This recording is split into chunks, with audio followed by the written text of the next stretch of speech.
coming, and I'll counter your attack with me! Ruby, now coming to Weiss Schwarz. As an English edition original. Trial Deck Plus, Booster Pack, and Supply Set. On sale December 17th. Bushiroad! Cardfight Vanguard Overdress! Power up your deck with these new cards! Journey forth with your new allies! Booster Pack, Advance of Intertwined Stars, coming soon! Bushiroad! Cardfight Vanguard Overdress! It's your leader, Mirai! Look how cool Bob Sardra is with the new Arms card! Start Deck, Sealed Blaze Maiden, coming soon! Bushiroad!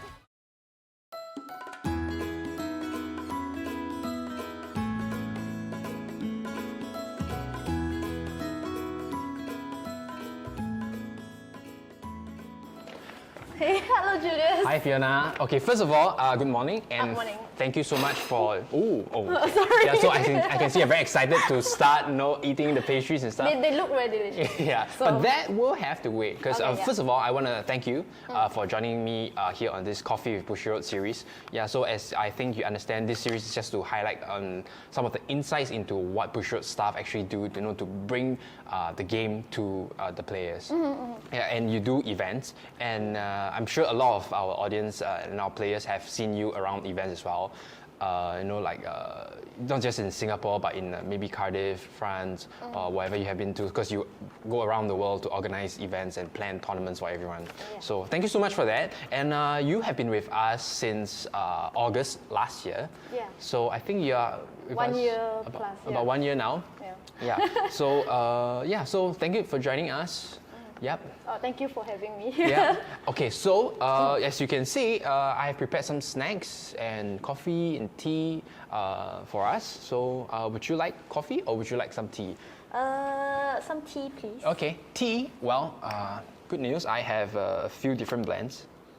This what's this? this is English breakfast. Yeah. And then Too strong. too strong. Yeah, I like English breakfast. I like strong blends. Oh, okay. Yeah. And this is some kind of fruits infusion. Yes, Yeah. this. Yeah, and you can. You can even listen to the. No. This is the one. This is the one. Yeah, this yeah, is you the can one. even see like some real berries and. Yeah, it's a very nice sweet smell. Yeah, it's very fruity. So this is what you want? Yes, Okay, yes, cool. please. All right. But just for the record, the other one is Earl Grey. No, it's okay. I'll stick to my choice. All right. Okay, I'm gonna prepare the tea. What made you, interested in joining Bushiroad as like an event planner? Oh, wow. I guess, first of all, I like attending events. And I guess I also played like Bushiroad games before I joined Bushiroad. Oh. Yeah, so I started with Vanguard. And Okay. I think I've been playing for about three years now. Yeah, 3 years. So, I mean, that's how I knew about Bushiroad. And then I just thought like, I just graduated. I'm looking for a job, but I don't really want to kind of find a normal 9-to-5 job. I kind of just want to try something new. I mean, because I'm still young, right? I'm still young. We're all young here. We're all young. Yeah, so I thought like, maybe let me try events. It's something that requires like a lot of like patience, and then you need to like be on the ball most of the time because you have to like solve all the problems as they come. And I guess that's why I was like up for a challenge, and I decided to just try it. Okay, cool. So So let's. So some snacks for you. You Sure. can help yourself. Okay, yeah, sure. Yeah, I think this one is yam. There's yam filling inside. Yeah, and these are scones with some nuts. Yeah, and then this is the red bean pastry. Oh, what about this? This one is also similar to a scone, like it has nuts inside. Yeah. I'll go for the red bean. Okay, yeah, it's nice. I wanted that. Too bad. Okay, so when you're planning events, like, especially in Singapore, do you see like your friends around? So like, do they? Yeah. Because I'm sure you have some Vanguard friends. Oh yes. So you see them during the event as well. Yeah, I see them at the events, and it's actually very interesting because how the tables have turned. Like I used to be an event goer, and then now I'm the one organizing. So I think it is quite interesting to see both sides of like the event, like the back end and as a attendee. And what makes me like feel satisfied, right, is when the players kind of enjoy the event, and then yeah, especially my friends. Like I also want my friends to enjoy the event. So yeah. Okay. That's very nice. Has there been anything interesting that happened between you and now that you're planning Bushiroad events and any of your friends that attended the event? Like, or do they ask you like, hey, give me some tips or that kind of stuff, or like close one eye or anything like that? Oh, I mean they do sometimes, but it's all more of like a joke. So Can I have an extra play, man? that's like no. Then win. Win yourself. Yeah. Win yourself a playmat, that kind of thing. Yeah, if you want to have the top 4 playmat, be in the top 4. Be in the top 4. You want an extra PR item, participation item, go travel somewhere else. Yeah. Okay. I mean, they do ask, but I mean, they also know that it's still my job, so I have to be a professional and not like, give them stuff. It shouldn't be any biasness. Yeah. towards players. And I'm sure, like you say, they're just joking and teasing you. Yeah, definitely. Okay. So have you been interested in planning for an event before the job? Because you mentioned like you attended a lot of Bushiroad tournaments and events. So at the point of time, do you actually think, it might be good for me to plan an event? Did that occur to you? I think more like I've attended other events, not even just Bushiroad events. And I just felt like, there are some things that maybe I had some ideas. Maybe this event could have had maybe some special side event or something like that. So I guess when I actually joined a company, Bushiroad did give me the chance to kind of develop these kind of new ideas. And that's when I had space for growth and I get to kind of implement some of the new things in the circuit. So we are kind of trying to change some stuff and hopefully the players enjoy it.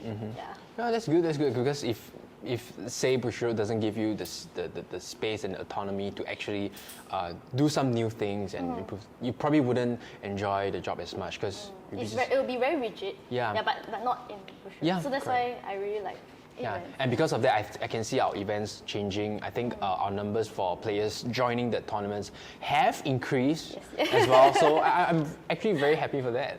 Yeah. It's just mainly thanks to all the players. Actually. Okay. It's not really, Yeah. So what would you say is the most challenging thing when you're planning for an event? Most challenging, I think, is on the event day itself. I mean, it's definitely it's the main event, but because you can prepare well ahead of time, you can do all sorts of things. You can imagine all the situations that might happen, and you can have plan A, plan B, plan C all the way. But sometimes things happen, and it's very unexpected. So we just have to keep, be very on the ball and fix any problems as they come. Okay.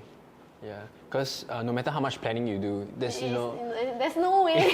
there's no way you can foresee. There will never be a perfect event. Yeah, like you want everything to be done at this time, everything done at the no way. No way. So can you tell us what probably one memorable challenge that you had to overcome during any of your events? Oh. Yeah, if there is any that particularly sticks in your mind. I think it's World Finals. I think this year. In Japan. Yeah, in Japan. So it was actually my first time being, kind of participating as a organizer in such a big scale event, like World Finals. It's like the biggest event, and then I felt a lot of pressure, and I guess I just felt very alone.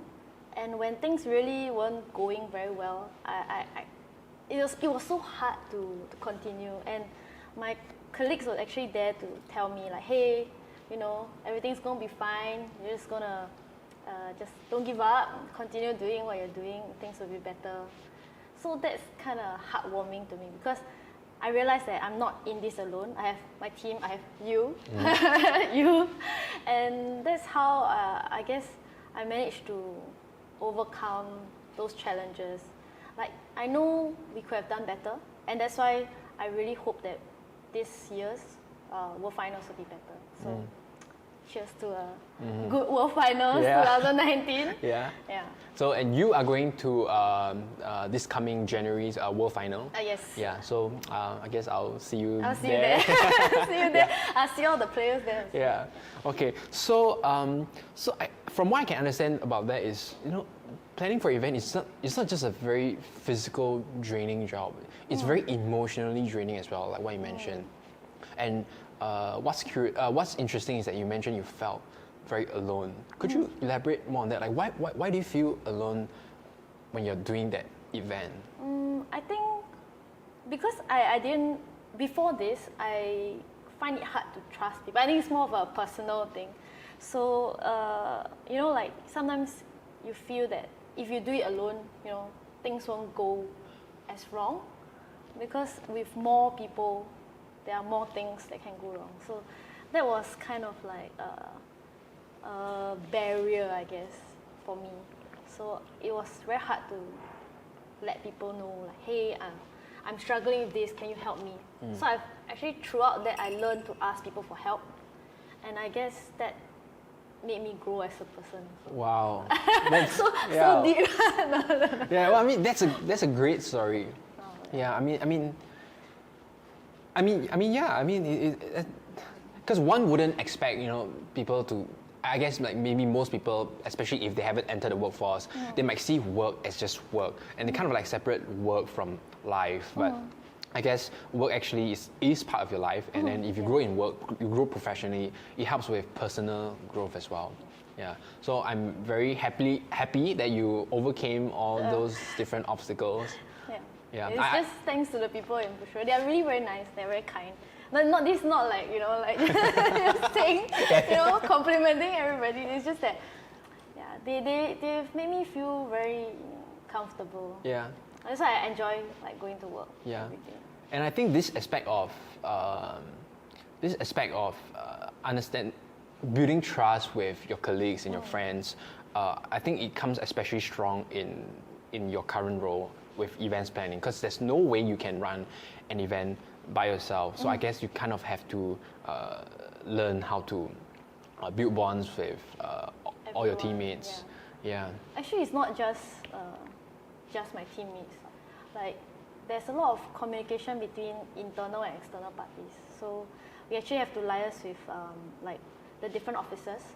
We have to liaise with the development team, the design team. We have to work with the marketing team. We have to work with like even mobile as well. And then it's more of like we have to communicate to each different teams, and that takes it's not something that you can run away from. And also like we have to outsource like PR items, like for example like storage boxes or something like that. Yeah, we need to liaise with other suppliers, so it's a lot of communication. Yeah. So it's not just planning, you kind of have to communicate with a lot of different vendors and parties as well. Yeah. So I guess, because I get, from the designation of events planner, people would think you're just planning events all day long, but that's probably not true, because you have to, like what you said, you have to do a lot of other stuff as well, such as planning, the PR items, contacting vendors. Could you tell us a bit more about the kind of like your day-to-day routine when you're not actually planning for an actual event? Like what do you have to do? Probably a lot of emails. Yes, a lot of emails. A lot of emails. And actually we plan like each circuit more than half a year before. Yeah, wow. So during that time, we actually first have to start like, making the logo. We have to decide the format, like is it team league or is it a single kind of format. And then we also need to source for new shioko. As in, we will ask Nishi Sensei to design a new shioko for each circuit. For each circuit, right? Yeah. So I guess if players notice, they will notice that each shioko for each circuit is different. Yeah. Actually, it's not really different. She's just wearing different clothes. Yeah. I mean, of course. I mean, if her face is different, then it's not shioko. Yeah. I think all the shioko fans out there will notice. So I suppose. Yeah. all the hard work is noticed. Wow. No, no. And then I guess after that we need to liaise with the development team. We need to start preparing like the PR cards that we want to use for the circuit, like participation. We have the shop challenge as well, regional champion, stuff like that. And then I also will start thinking of new PR items that we want to produce, like play mats. We can have storage boxes. We can have dice. Like now the new buddy fight live counter. Live counter. And that was something that I really wanted. So I'm very glad to see it, like from my idea it became like an actual thing. Yeah. From how it came from your idea and then it materialized into yeah. It was. I don't know. I feel like a little proud moment when it actually came out and I saw it. Yeah. Remind me again. Has that live counter been given out yet? Yeah. So how do you feel when you see players taking that, using it in their games and tournaments? It feels very. I don't know how to. I really don't know how to express my thoughts. Let me try. Maybe it's like a. Yeah, I guess so. It's very nice because like if they like it, it means that I did a good job. Yeah, so I hope they use it more. Well, I guess a lot of our colleagues like it as well. They're passing over. Like, wow! Yeah. I mean, I like it also. Yeah. I'm sure you will. I have one on my table. But I don't have one. I'll give you one later. Okay, thank you. Okay, so just now you mentioned you actually meet some of your friends in events. But I went with you on a BSF 2019 just earlier this year at Cardiff, UK. Cardiff. And I noticed it's not just local players. I mean, over there you have, I think it was someone from France, if I'm not wrong. I think a group of people from France, they were coming up to you at the counter and just like, thank you for the tournament or something. Yeah. Actually, I think there were a few like people from France, people from Italy as well. Italy. Yeah, I think because I met them at World Finals, they actually remembered me. And I do remember them also because before that I was... Good morning, ladies and gentlemen, and welcome back. It is time for the EU Top 8 of Bushiroad Rumble Online for Standard Overdress. We are your casters for today. Once again, I'm Chris, joined by JJ and Ben. How are you doing, fellas, after that amazing day one across all 3 regions? Good mythical Sunday morning to everybody. How y'all doing? Welcome to another one. Pretty good, well rested. Hopefully you guys are also well rested as well. I don't know too much about Ben because he's also been tearing it up the NA's team this past weekend, playing him some overdress. Tell us more about it, Ben. How you been handling? Yeah, I was up until 2 in the morning last night, but fortunately I did make top 16 on the NA side, so worth it, I guess. Yeah. But I was really motivated to play. Not only off the back of the last BRO last month, but having just gone off the commentating Europe, the really exciting games we watched on stream. It was like, okay, well now I can't lose to these guys. Like let's show them. I put an equally good showing forward, and it's just watching people play Vanguard and watching people talk about Vanguard and get excited about Vanguard makes you want to get excited and talk about and play Vanguard. So you know how it is. But of course, the excitement doesn't stop here. We have the top 8 for you all today and some very exciting games in the pipeline. Yeah, it's going to be a really hype day. We have a really cool top 8 lineup as well for EU. A lot of very cool decks, some really cool mirror matches in top 8 as well. So the top 4 is going to continue to pile up on that excitement.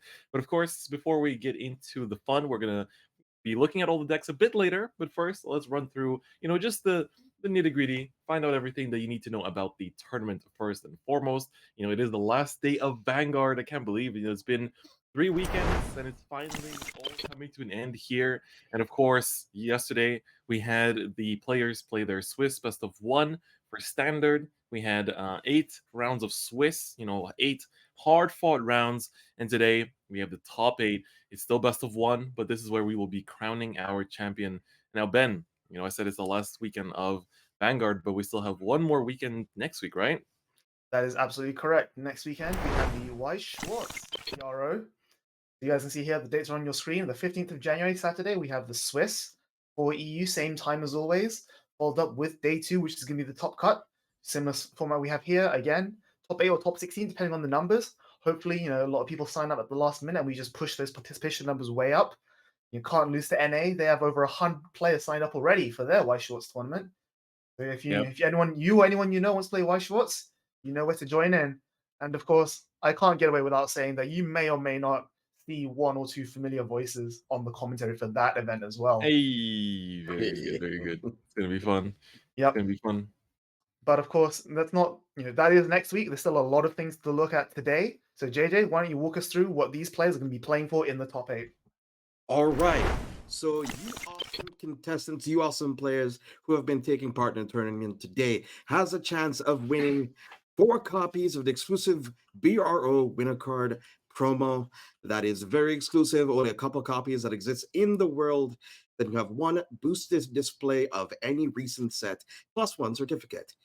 The first runner-up will be winning 2 copies of the promo, 1 boosted display, and a certificate.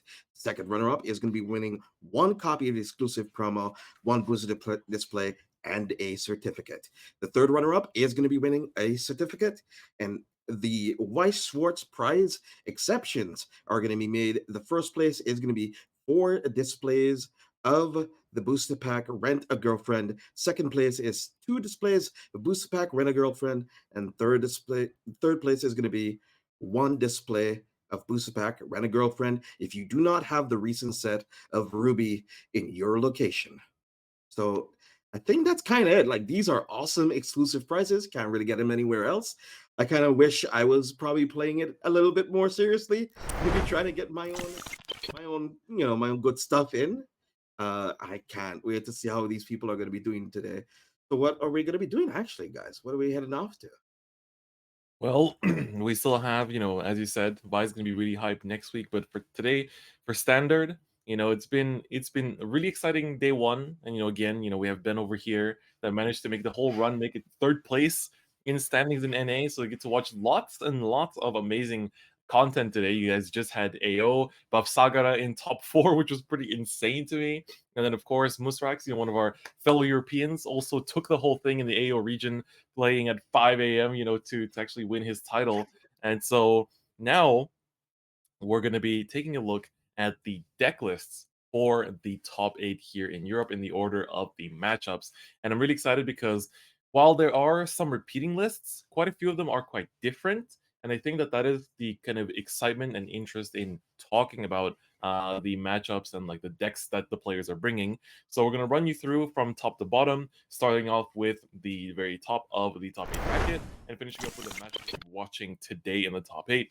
So starting off, the first matchup will be Kent playing his pure, like this is the purest form of a Gravidialist, essentially running 4 of the stunner, and that's like your only main attacker outside of the ride line, and 16 of the meteors. Now, over this weekend, we got to see a lot of different Gravidialists, right? Some pure, some really splashing in a lot of Orpheus cards, and some just splashing a little bit, like Nuno, that we'll see a bit later. So, boys, what do you think of the pure Gravidia version here? Yeah, I like it a lot, especially the 16 meteors. That's a number we don't usually see. Even in pure lists, it's usually more towards like the 12 or the 14 mark.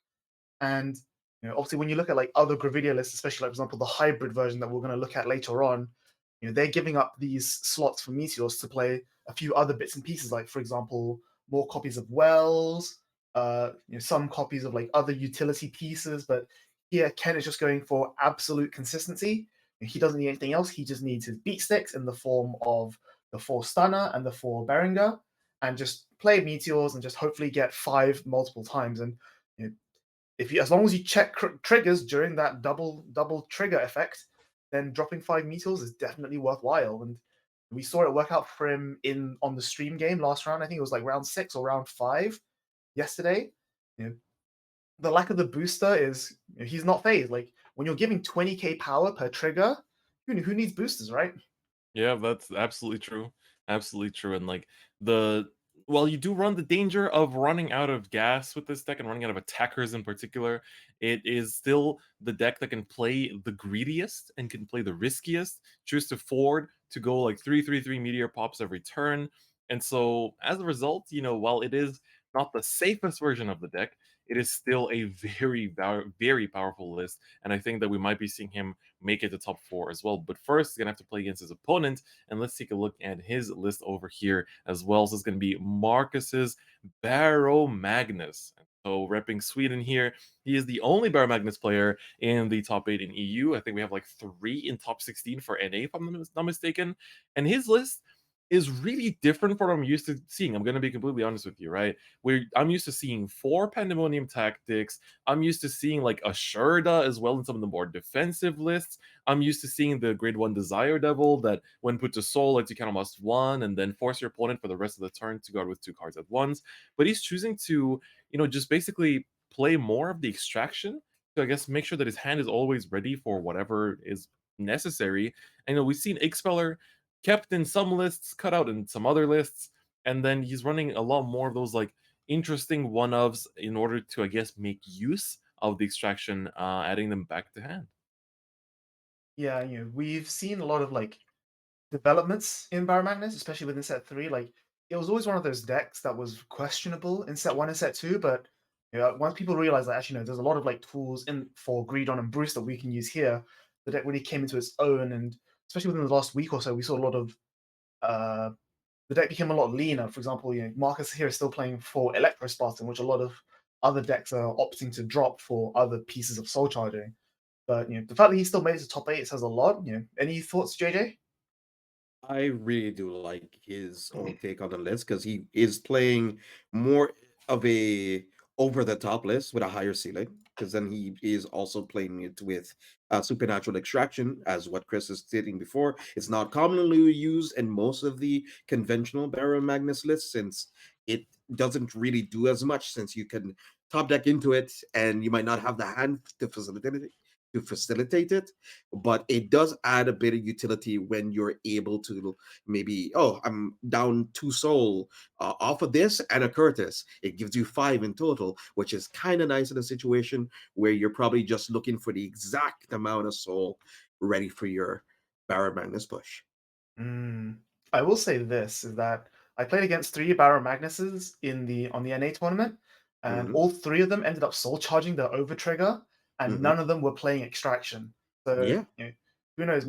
Extracting out your over trigger for 50k shield is definitely not a bad line of play. I think I can see like some decision that went into this list, but yeah, it's definitely going to be an Especially interesting matchup. especially in the matchup against Lornerol too. Yeah. Getting the overtrigger out of the soul can be what makes you survive that one push turn as well. So I think that's a good point. We'll see how it goes for Marcus. He is going to be.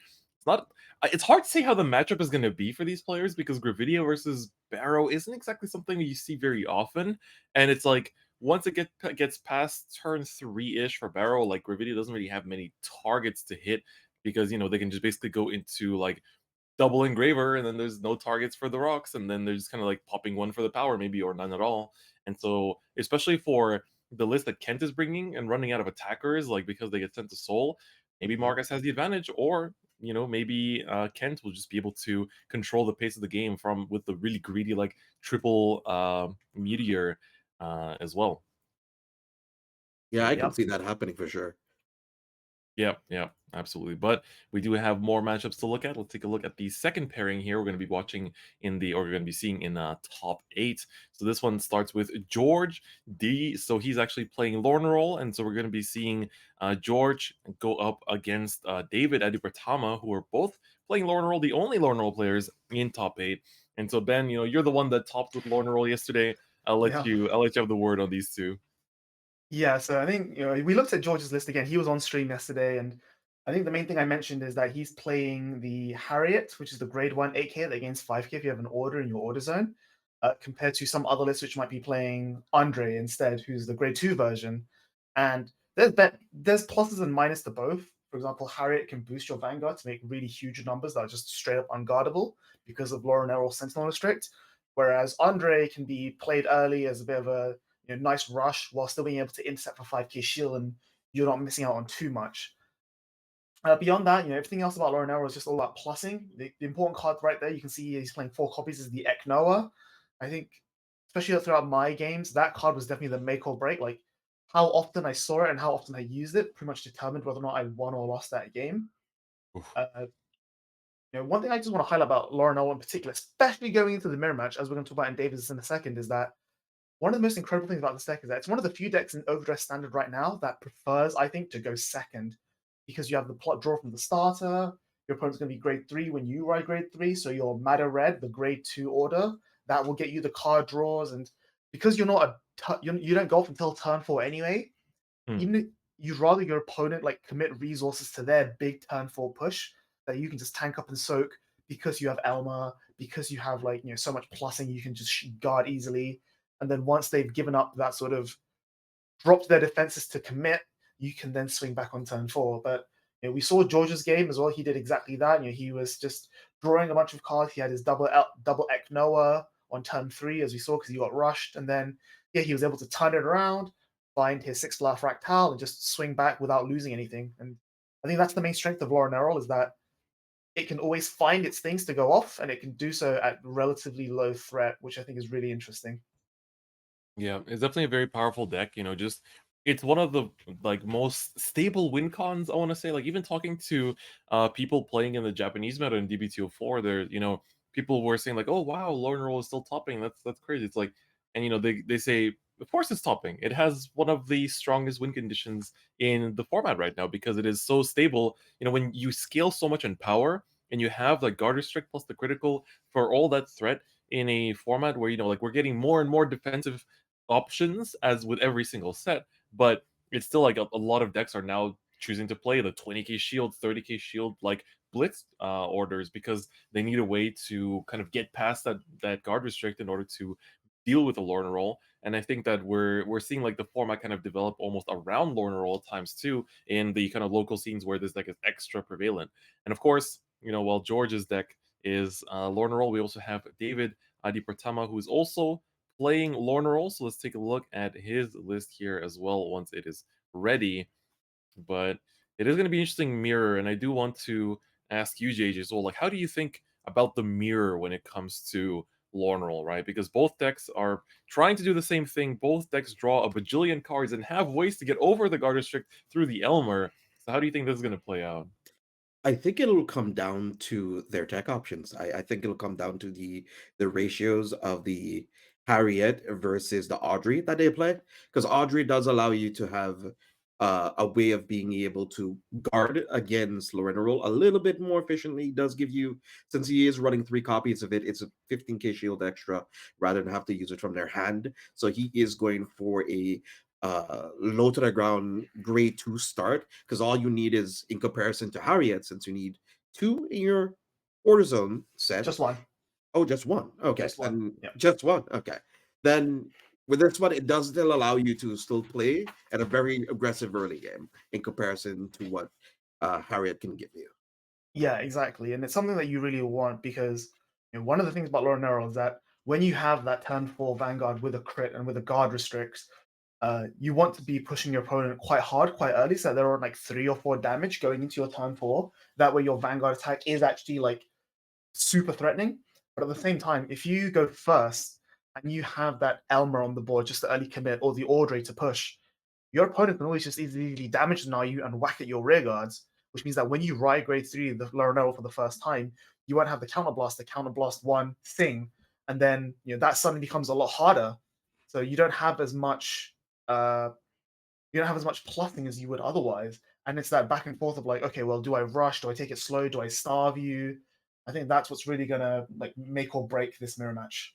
One thing I also want to ask about Lorna roll, I guess this is from Ben's perspective, is how do you feel on, before the trigger restriction came in, we saw quite a few lists running like 11 crit, and then we kind of saw people go like, okay, I want to still play more offensive triggers just to make my Laurel board stronger, so they play 3 front, in that slot where the remaining 3 crits used to be. But now we've seen most lists kind of go to draws, which ends up in a reduction of shield power in general, especially for the mirror. How do you feel about the trigger choice between draws and fronts to round it off? So the main thing I'm looking at when it comes to the other 3 triggers is Eknoa, because Eknoa was, like I said, one of the best cards in the deck. And discarding 15k shield for Eknoa feels really, really bad. Whereas having those draws is just a reliable, okay, well, it's 5k shield, I can just ditch it no matter what. Like, it doesn't feel as bad. Like, I can just always find my 6 Fractal, which is really important as well.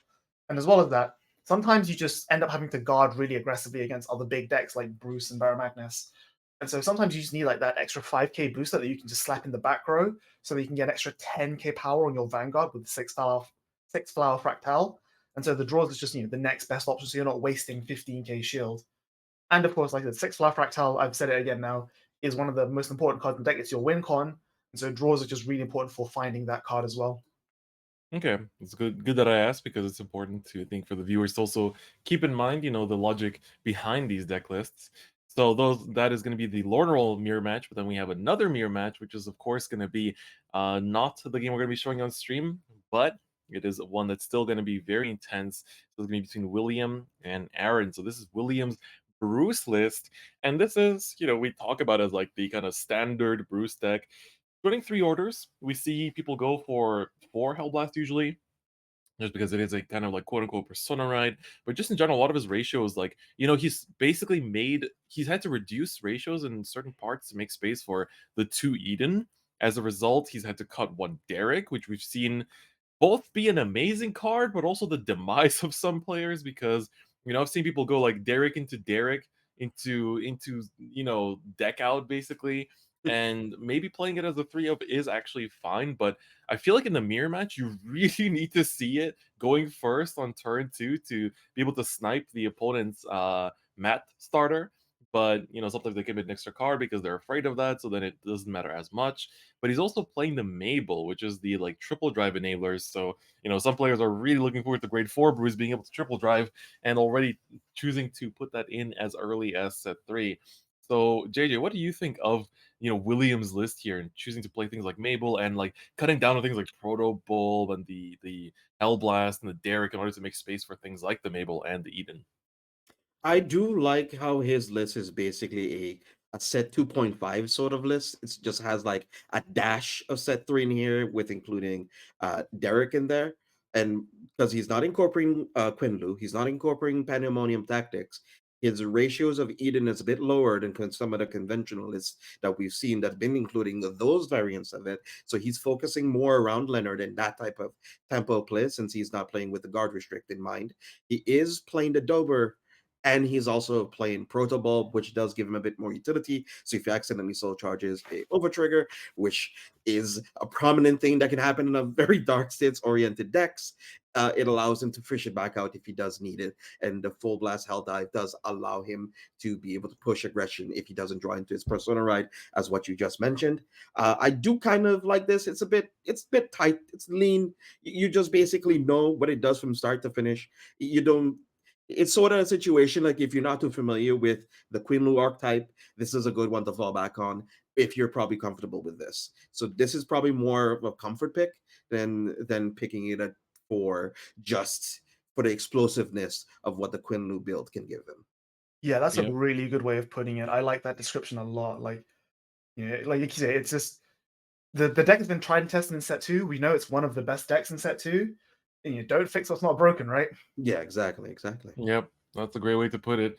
And let's see what his opponent is playing as well, and how similar their lists are, or how different they are as well, because we've seen quite a few different Bruce variants top over this weekend, and this looks even leaner and even more of a set 2 variant of the deck, basically running 4 of the Derek. We see 3 Dobers, 4 Portabulbs. All the space that was used up for Eden and everything else in that other list has been cut out here. And honestly, I feel like not having Eden can make the mirror match pretty hard. Like, Eden really does a lot of work in the mirror in particular. Let's actually fight a bit in the early game and like have that pressure Derek to take out their starter, but then Eden can kind of like back that up. So here, Aaron has a higher chance to go into his Derek if he does have it on going first.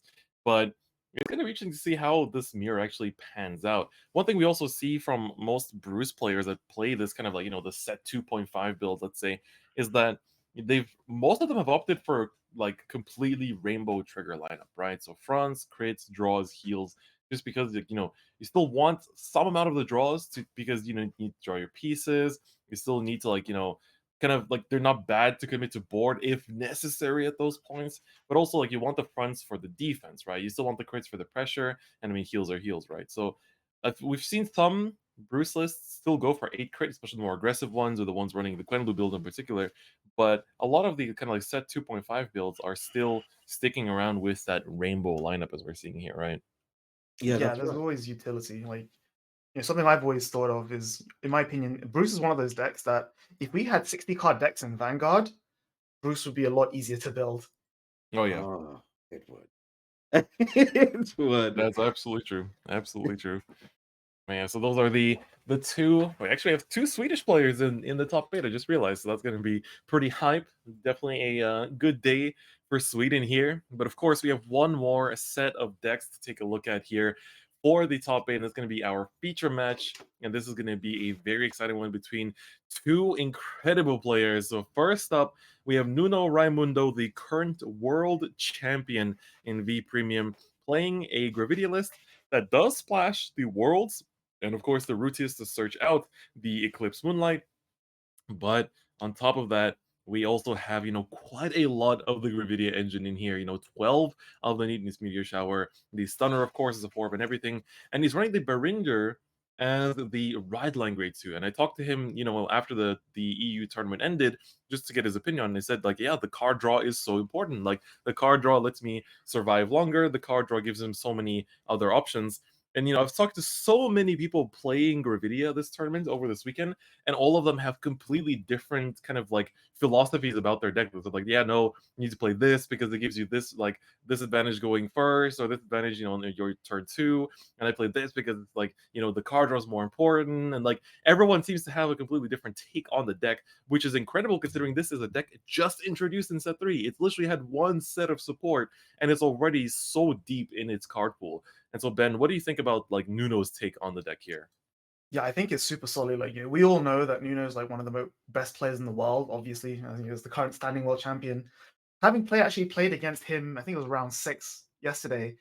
One thing I will say about the Barringer as the right line is that I actually won that game because Nuno decked out, because he was drawing so many cards. And he's playing 12 Meteors, which is a little bit more than the standard 9 that we see in the hybrid version of this deck. So all those soul charges also really add up. And but one thing I will point out that I do particularly like about his version of the deck is his main deck Wells. That card put in a lot of work for Nuno in our games. Like having that, the main reason to play the hybrid version is that it gives you early game. Like having that Wells make a 15k booster for the early tempo, and actually something that you can use your Counter Blast on turn 2 without having to wait for your Meteors is absolutely incredible. But then having a 10k booster to back that up into the late game so that you maintain numbers, you maintain pressure, I think is what really gives Nuno's deck the edge over some of the other variants. Yep, and I mean you got to play against him in Swiss too, right?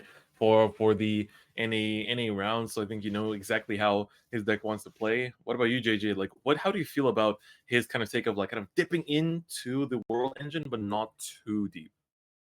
No, I get it, because a whole lot of other players would probably want to try play some of the cardinal pieces, the grade 2 that does get additional power of 12k, so they can get poked up by 10k attackers, something like eating, for example, in the Bruce matchup, pre final rush turn, which is really, really nice. It gives you some extra 5k shields and extra intercepts to deal with that matchup. It also helps you against Lorena Roll as well, since some of their rares don't really hit for that much without it either. So it does give you some extra leverage, but I like this because it's more streamlined. It also still has the defensive pressure with the Barringer as well. So it's still allowed to still do its own game plan. And of course, it's still running the grade 1 ride line of being able to set orders from their hand, which is also good, of being able to snap their stuff, as what Ben mentioned.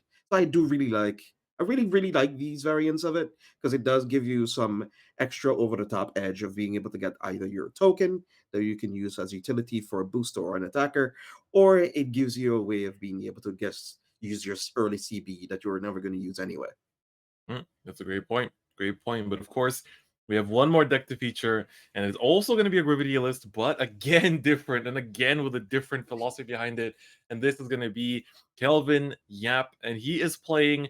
This is basically what we call the Japanese take on the list. Well, almost. There are some differences, and I do want to run you guys through this because there's a lot of really cool takes in the deck that I really, really like. So 9 meteors only, right? We see people like the Japanese list, I think, ran 10 meteors and only one of the Eclipse Moonlights. So we're choosing to play a second one because, I mean, Chaos 1 for 15k body, Pretty good, pretty good. I think most of us agree that is pretty strong. And as a result, in order to not get damage choked, it's like, you commit to the Eclipse Moonlight turn 2, is your only CB, and then the opponent just swings at your rear and passes, and you don't have a Gravidia turn. So they play the Bobo Mine. The CC is not that important in the long term of the deck, but for that specific turn 2, the Bobo Mine can actually do a lot of work. So I do agree that 2 of is like a perfect amount. You don't really want to see it too much, but in the early game, it's great to draw into. If you don't, then you just change how you commit your board, or you just deal with the fact that your Gravidia won't be doing as much on your first turn 3. Then we see essentially the ride line still being used in the main deck. So basically 1 of for the draw, 2 of the wells just to kind of like soul out 20 out of the 10k, as well as like if you need to emergency set some meteors for the big commitment, that's also there. But on top of that, the stunner here is only a 2 of, which for me, this is kind of where I'm a little bit surprised, because I feel like stunner is, like if my deck has access to 10k shield, I almost always want to play it if there's like a reason to play it, right? Because it's also 15k attacker, so you make really nice columns. He only plays 4 grade 1, so of course it's only like 4 cards to turn it into a 23k column or 33 in Persona Ride, but it's still, like, to me, it's a 4 of, and the Bulldoze, that's the grade 3 that you guys might not be too familiar with, but Bulldoze over here, he basically lets you Counterblast 1 and Soul Blast 1 in order, as long as you have a Meteor set, to get plus 10k power. So it's literally a solo attacking 23k or 33k, which means that it requires the least amount of commitment from your hand to make that nice number and a strong attack. But, of course, the Death here is the 3 of that a lot of people go like, why would you play Destiny? There's no way, you can't make 3 tokens. Why would you run it? Like, you can't restand it. But the whole point of running it is that you essentially are able to have him gain plus 2k while there's only worlds in play. And how this works is that on turn 2, you usually only have a world in play. So he's 12, also on the opponent's turn, so it's harder to counter rush. And he makes magic numbers. He can swing for 20k or 25 with the Cubizia buff on turn 2, which means they're usually going to be committing that damage because it's too hard for your opponent to guard that much that early.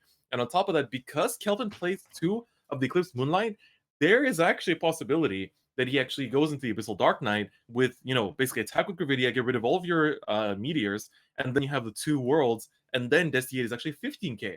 So I actually quite like the choice of the 2 worlds because there's an extra application here on top of just generating the 15k attackers. So this list in particular is very, very similar to my own, and I really do like it. And this is kind of like the list that started this whole trend of like people realizing, wait a second, like Gravidia is actually a pretty big meta contender. So JJ, how do you feel about the sort of like the Japanese list when it comes to World Gravidia? I will have to point out I love the inclusion of Bubble Mine because it does like save you from a big situation that can happen when playing into Gravidia. You do get some soul to your meteors, but since he is playing a bit of a lower meteor count, you're not going to always have the soul to facilitate for your extra utility pieces, because if he does end up top decking into his Barringer or any of the other units that he probably be using that game, he might be going through his soul pretty fast that way. If he doesn't have his persona right on time, since he can't really search it that way and he needs to pay cost for bulldoze a whole lot. I really, really like the fact that Bubble Mine gives him the counter charge and gives him the soul for it. It's really good added utility, and him playing 2 Eclipse Moonlights are really funny because you can have situations where you mulligan and you might end up still drawing into one of them, and having the second one in your deck does give you a way of being able to thin out your deck. So the deck thinning is always deck winning. Yep, exactly. And Ben, any last comments before we get into this heated battle? Yeah, I mean, I'm gonna say this, and I'm gonna say it in like as non-negative as possible. I think Kelvin's list is a lot less focused, like it's spreading itself over a wider area. But I think that's not a bad. I think that's actually a good thing because it means that he has more options, more ceiling. Like he can adapt to a higher variety of situations. Sure, he might not be able to just guarantee a win in as many of those situations, but there's going to be a lot less times compared to Nuno where he's going to be like, well, I can't play the game right now. Between the Bobo Mean, between the Destiade, having the Twisting Bulldoze just to make those extra numbers, just to push over things like Barrow with its 10k shields from a Shurda can really make that difference in a lot of games. So I think maybe in the mirror, I would slightly favor Nuno, but I think into the rest of the meta, I might favor Kelvin. Yeah, and it's going to be really hype. I mean, both players are world-class players. They are very experienced with the international level of competition, and they know what is at stake here. So I think once we're ready, I think it would be good to get into our first top 8 match and see how it's all gonna go down here. Yep. So we have Nuno on the left. I think the player cameras are actually the wrong way around. I know that Kelvin is a fan of that VTuber, so and I also recognize Nuno's Ventura shirt. So we might need to get those numbers fixed around, the name swapped around. But yeah, we see that Nuno is taking the first turn there, which in particular in the mirror, I think is absolutely what you want. Because one thing that I noticed having played against Nuno in the Swiss is that, believe it or not, one of the best ways to quote unquote counter this deck is to pass on their grade 1 turn so that they don't have counter blast for the Eclipse Moonlight. And obviously, as when I was playing Lauren Errol, it obviously hurt because I don't have as much rush, so they weren't on as much damage going into my Lauren Errol turn. But at the same time, they lose so much tempo from not having that early rush on you that it can really hinder their game plan. And going first, it's much better or much easier to, like, you're not giving up an attack, as it were, right? Like here, Kelvin rides, and he can attack this turn, but he might not want to. So that's a card that he might miss. Whereas Nuno, passing on turn 2 is fine, but when you're on grade 2 going into your opponent's grade 2, you like that 15k body is a lot less threatening. Yep, You're that's true. you're right about that one. But the cool thing about that too is since Kelvin's going second, he can also afford to pass since he already drew off of his going second starter already. Always in the Yeah. pass. That's Mhm. exactly what we see. So even though it's a massive tempo loss for Kelvin, again, I think it's definitely the correct play here. Yup, and here we're gonna see that, Nuno does not want to lose out on the advantage, and he goes into this is where their builds differ, going to the Gravidia Beringer that is able to draw him the extra card, and I want to see if he continues the aggression here. He plays on the second meteor, and he's gonna actually play down the Stanner as well. So this is gonna be able to help him continue pushing. He has the plus 5k on the Beringer as well, and he's gonna actually start swinging at Kelvin, which means that the countermouse will be opened up for him to use next turn. Yeah, one thing to note here is that Stunner is a 15k body on both turns, especially because Nuno does have that meteor in the drop zone. But Kelvin can now afford to swing into the Stunner, and because Kelvin's playing the Cubizia as his ride line, it's actually going to hit the Stunner. So Nuno actually has to guard that instead of just being like, okay, yeah, sure, 10 to 15, go for it. And so this is again, that's why I think he's chosen to attack early and give him the damage because I don't care about your 15k body anymore. I can just, I've got my plus from my Baringer, and I'm still like, even if you attack into this Stunner, I can still have cards to play with, even though I'm being damage denied. Oh, and you're right about that one. It looks like he's also not gonna damage deny him. It's a possibility here. Let's see what he does. Oh, it looks like he is actually backing into it, as you said. I like it. And now Still will continuing he? to pass. Wow, Wow, he actually does. So that's yeah, interesting. What do you make of that? I mean, I feel like he basically committed the Shadow Army token to the front in case Nuno guarded the rear swing, so he could still keep pressuring it. But I mean, that will basically make the counterplay for Nuno a little bit harder because now he rides Gravidia and just has to kind of like swing past. Like he can afford to go a little bit greedy if he wants to, but there's nothing you really do otherwise. I think your best play is to reach literally right past I can agree with this one. Maybe use. or right Oh, swing past rather. yeah, exactly. He gets to draw 2 cards here. It does give him a little bit of options. I love these sort of control mirror matches where you just kind of try to accrue advantages any small way that you can. They are very beautiful when masterful players can utilize a lot of capabilities of their deck. You swing into the token though. I think you might. The CB is already open, so whether he does it or not doesn't really matter, no? Yeah, I feel like you might just want to push face at this point because like you're already he's using another stunner here to keep the draw power going. I feel like you go face here, especially because now you have a 15k body, so you can actually make more threatening lines. Yeah, if you've put all this on the table, I think for sure. The only thing I'm now another meteor. So the only thing I'm slightly concerned about right now is that Nuno has soul charged off of 2 meteors, and he's drawn 2 extra cards off of the Barringers. So and Kelvin here, by damage denying, I think he's willing to play the long game, play the patient game. So I think again, Nuno might end up being decked out towards the end of this. That is That is true. that's highly a possibility here. Ooh, we see the 2 to pass here coming out from Kelvin's side, a PG into a crit, so that's making this Barringer line even more threatening now with 25. Needs another front to guard him. He's gonna PG. Kelvin really does not want to get rushed like this. He's like, nah, I'm gonna, you're in the damage lead as I've been damage denying, but we're not gonna turn that into 4-0 over here. Yeah, especially normally you want to save those PGs for the big 28, 23k crit Nordling swing, right? That's Yep. usually one of those ideas that you want to go for. Yeah, so Kelvin only has 3 cards in hand, and I'm not sure how you can play this slow, grindy game with such a card deficit when Nuno has what 6, 7 cards plus the draws off the meteor. It's gonna be, And I think it's gonna be an uphill battle here because at we've some also point Kelvin does have to try to win the game, right? We've also seen Kelvin discard 2 meteors for Ride deck as well, so they're just kind of being thinned out. But at the very least, he can rebuild his hand here with the Gravidia. Of course, calling out putting up the meteors from Gravidia's skill will allow him to have the extra card draw as well.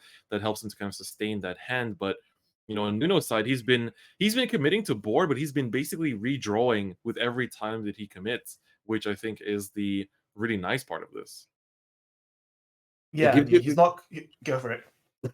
Go ahead. Go ahead. So I was gonna say he's not been overcommitting with his rear guard. He's only had 1 or 2 bodies on the board at a time. So even though Kelvin now has they both have several meteors in the order zone, but it's never that much value for them to go for a big meteor drop, right? Maybe 10k at the most, but very rarely they want to get the crit, and it's probably not worth getting the double trigger anytime. So you're gonna see 1 hit exactly. Yeah, see 1 hit from Kelvin just for the numbers, and even at the rear, wow, still on damage denial plan. No, he swung into Vanguard, I believe, but that was just Oh, popping the that? rear meteors effect. Right, with the meteor. Yeah, okay, my bad. Heal comes So- out, so he's going down to 1. That's also good for Kelvin here. I think one thing to note though is that if you guys have been paying attention also at home, is that the meteor count of Kelvin is also starting to decrease a little bit because he already discarded 1 going into his right deck. He already added 2 from his order zone, and he just healed 1 from his damage. So he's playing a finite amount of resources here, so he needs to try to space these out as much as possible. Nuno, however, also had to discard 1 for Ride, but he has over 7 already in his order zone. So he is kind of locked in, loaded, and ready to go, and has filtered out and compressed his deck as much as he possibly could. Yeah, one thing I think maybe we didn't touch on is the turn before where Nuno, Kelvin gave a 2 to pass. Those early swings are exactly where you want to be giving that 2 to pass because your opponent hasn't thinned their deck out as much to be all triggers, right? But now at this point, Nuno's what? They said 7 meteors in the order zone. He's drawn 2 cards. He's soul charged a bunch. Nuno's sure, Nuno might be at risk of decking out, but also his chance of hitting triggers is now way higher. Yeah, that is definitely true. And look at how many meteors he's just been farming up throughout the game, and he's ready to commit them at any point necessary. Especially this turn, you might as well go for the 3. You get the board pop, but you also get the crit pressure. And let's see what he does. Count plus 1. Looks like he's going for 3. I like it. He's already set up for 3-3-3 if he commits at least 1 meteor next turn, and this clears out the board. On Kelvin's side as well, and it's coming with a crit. Does Kelvin decide to take this one is what I am wondering here. Oh, he does. Right, there's a meteor and a front. Okay, the deck was really thinned, but didn't see a crit, so that is actually quite relieving for Kelvin. He checks the defensive too, so it'll be easier to guard this rearguard swing.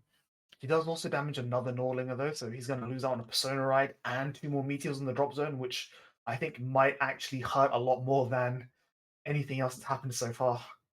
Yes, absolutely. See a Persona Ride on Kelvin's side, though, that is very big, especially now that he's starting to confirm damage onto Nuno's side. I think it might be time to, I wonder how much he wants to commit here, right? Because he is only playing 9 meteors, and with this, he'll be going down. If you use the 3 here, it's going to be very hard to reset. So I wonder if he just goes for the 1 to pop the Stanner, and then essentially just still have the numbers pressure, but probably just understand the fact that Nuno is probably going to be taking this one. I mean, we'll see. Like, he will be not guarding this attack, that's for sure, and he's going to be retiring one. So, I mean, do you feel that in this situation that he just doesn't do it? That he just like either attacks pass or commits an extra rear guard to the board? Because he could kind of overextend by committing like one or two extra rear guards here. Maybe C being one and forcing the Nuno to just use his meteors to blow his board up, but still just trying to get some pressure and attacking power in. That's Yeah, maybe. But like you said earlier, like Kelvin's starting to run real low on meteors. So any meteors that he commits now is definitely going to come back to bite him in like the next few turns, compared to Nuno, who still has 5 and is like, I can drop 3 at a time. Like, that's flexibility I have, unlike you. yeah, Yeah. exactly. He only goes for 1 there. That's not too surprising because he just has to commit to it in that sense. So this is coming in now. This is the Persona ride. The front is also going to help a lot, and the crit pushing Nuno to 4 damage here unless he heals. So I think let's that's see exactly what you want to see from Kelvin's side there.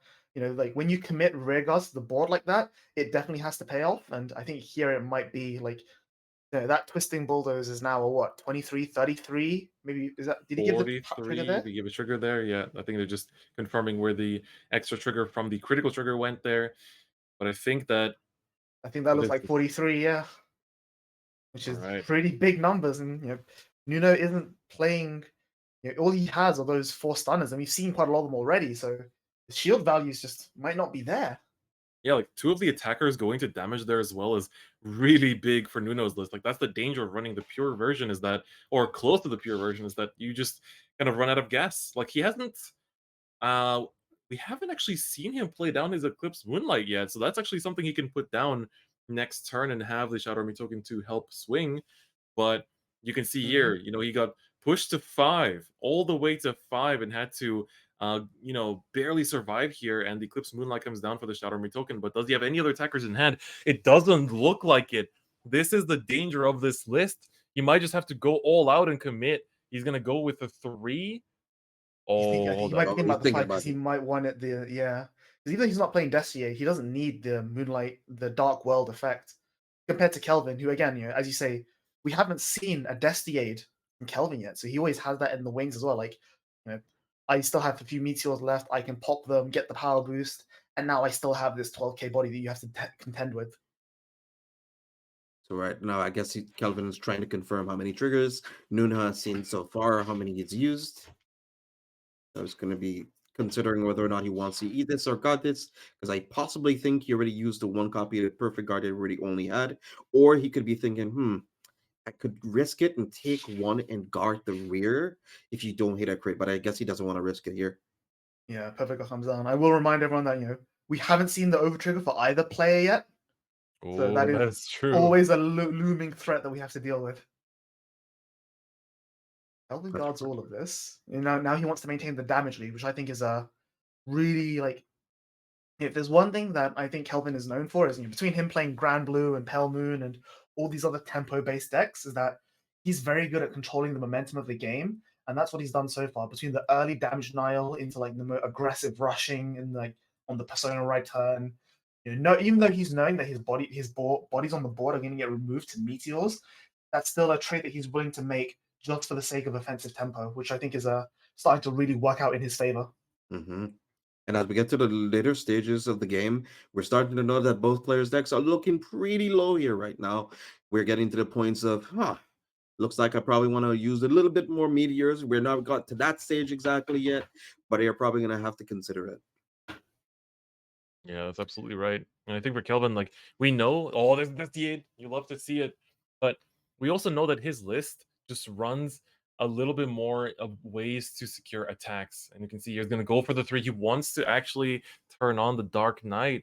He's going to go for 1 in the end, just get rid of the Shadow Army token, because he knows he doesn't have many meteors left. If he overcommits here and does not get the win, then that might just be bad news bears for the turn. So with that, Gravidia, Nordlinger here, swinging in for the big power, gets PG'd as well. So for Nuno, I hope he has the shield to defend himself against the remaining attacks. Yeah, I think this crit here isn't that relevant because Nuno's already on 5. And having Destier be 12 cross turns is also not relevant because you know that your opponent's playing a bunch of 15k attackers, which will hit into the Destier anyway. Yes, that is true, especially at this stage of the game. Like, the Destiate is most strongest on turn 2. That's kind of where it shines, being able to be an aggro piece that has more base power than the opponent's aggro pieces. But we see here he's gonna actually commit the power in the crit to the Destiate, so the critical trigger is only 15 from the Persona Ride here. But that's gonna be a front trigger to guard with, and a 15 comes out with the 5k shield necessary, drops the heal trigger. Nuno survives another turn. 2 meteors in play. Does he have any attackers though? We see that was his Shadow Army token was his only one. He plays down another meteor from hand. The deck size is very, very low. If he hasn't seen the over trigger, it could pop any moment. I also want to point out the difference in hand sizes flipped completely. Back when, remember, turn 3, Kelvin only had 3 cards in hand and Nuno had like 8. Now Nuno has like 4 or 5 cards in hand and Kelvin's sitting on like 6 or 7. He's sitting really comfortably right now. And as Chris has mentioned, this deck does tend to have a way lower rear guard count for how it compresses his deck. And since they are playing a very tempo-oriented matchup, they're just going to be retiring each other's rear guards for most of the game. So Nuno's probably thinking, do I commit a rear here? Do I leave it up? Do I keep it for shield? I'd rather not have to, but I guess he's just going to go for it. Yep. All right, popping 2, choosing to still have 1 in place. So not going for the crit pressure here, even though Kelvin is at 3, where it would be quite major. But of course, Kelvin still can't take the risk. Like, he hasn't seen the overtrigger yet. If this pops, that is game over immediately. We need to really be careful here for Kelvin and how it's going to go. We have an update from table 3.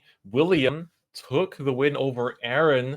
So that is going to be our Bruce player in top 4 is going to play against either Kelvin or Nuno in their next game. We see a no guard into a crit. Kelvin's going to be going to 5 here. So he took the risk in no guard and risk it all. But looks like he's going to see a heal trigger that will not activate, but the defensive power is definitely appreciated. Yeah, which I think makes that rear guard no longer hit.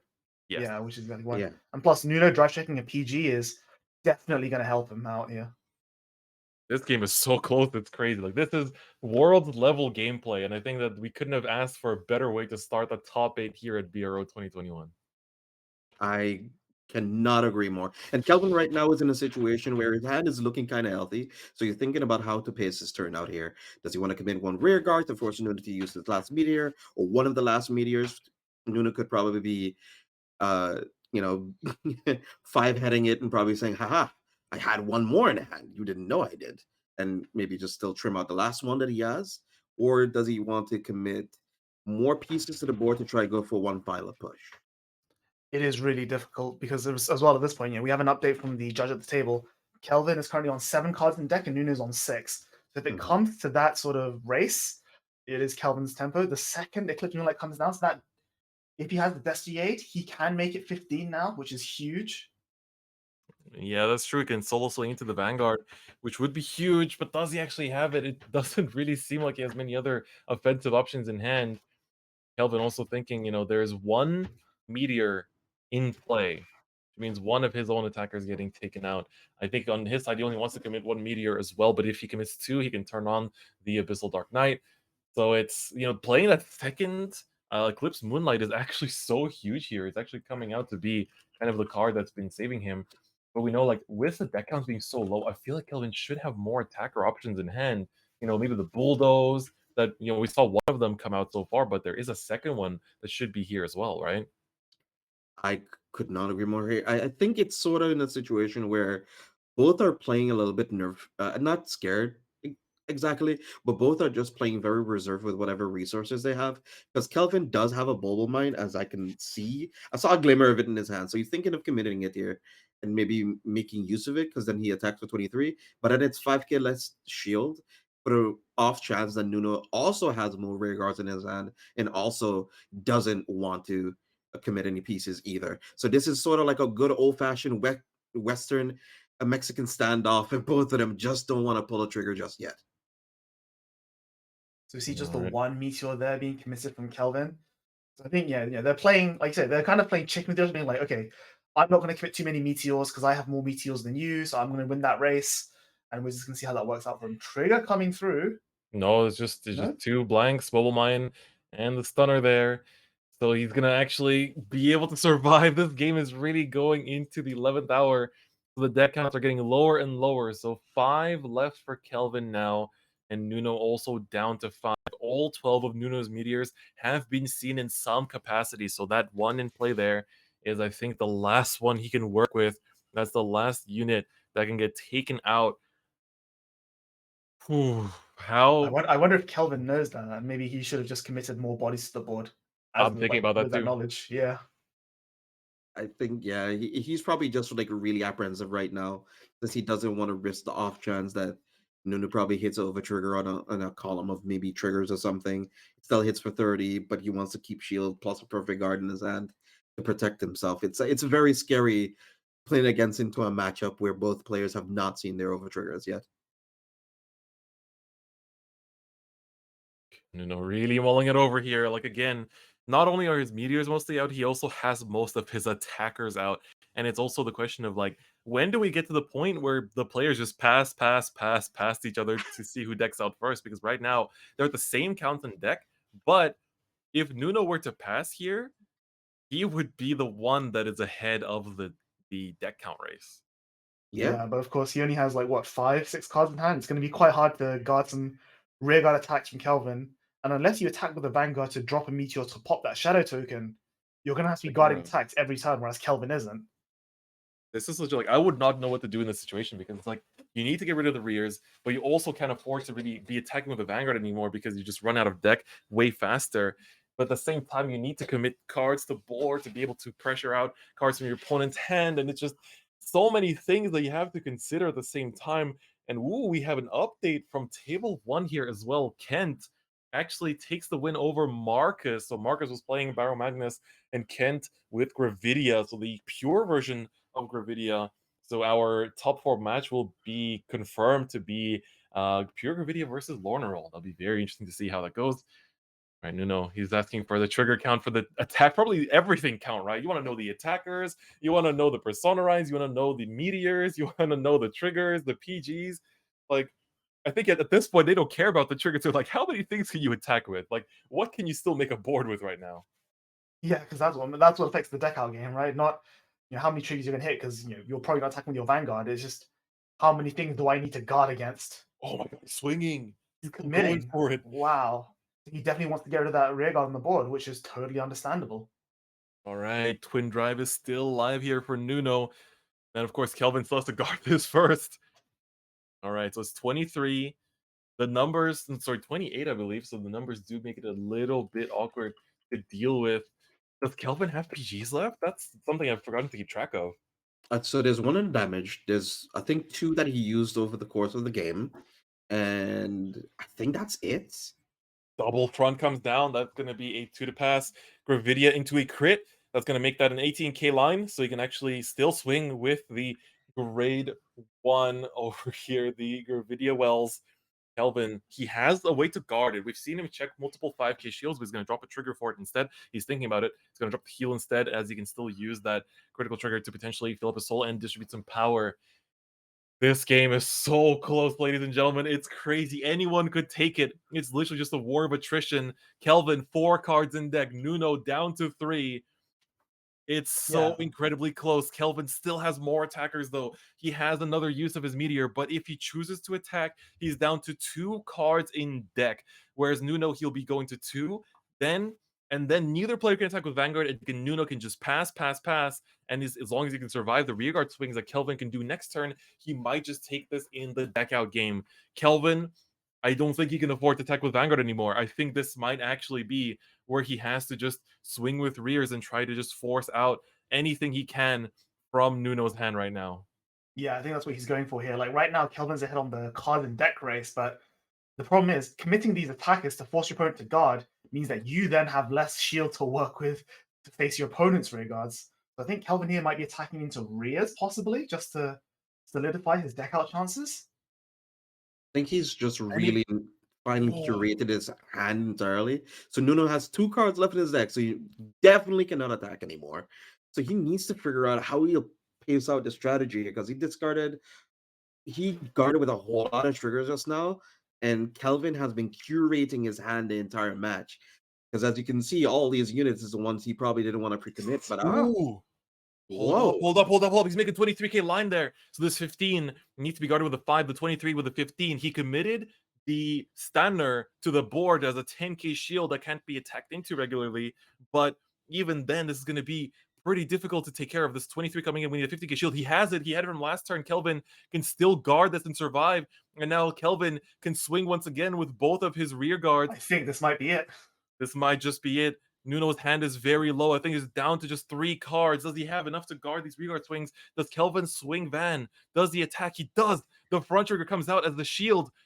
Nuno, he only has one more turn left to work with. He can still guard it with the over trigger, drawing for turn. Kelvin still has a 20k line here. The 10k intercept will take care of that. 15k comes out of hand. This is another 21. 10k, the over trigger will be guarded with, and Kelvin will take it, winning the deck out game in the mirror match. What an incredible game to start the top 8 with. This is finals quality. These are world-class players. Nuno Raimundo, your world champion. Kelvin Yap from WCC.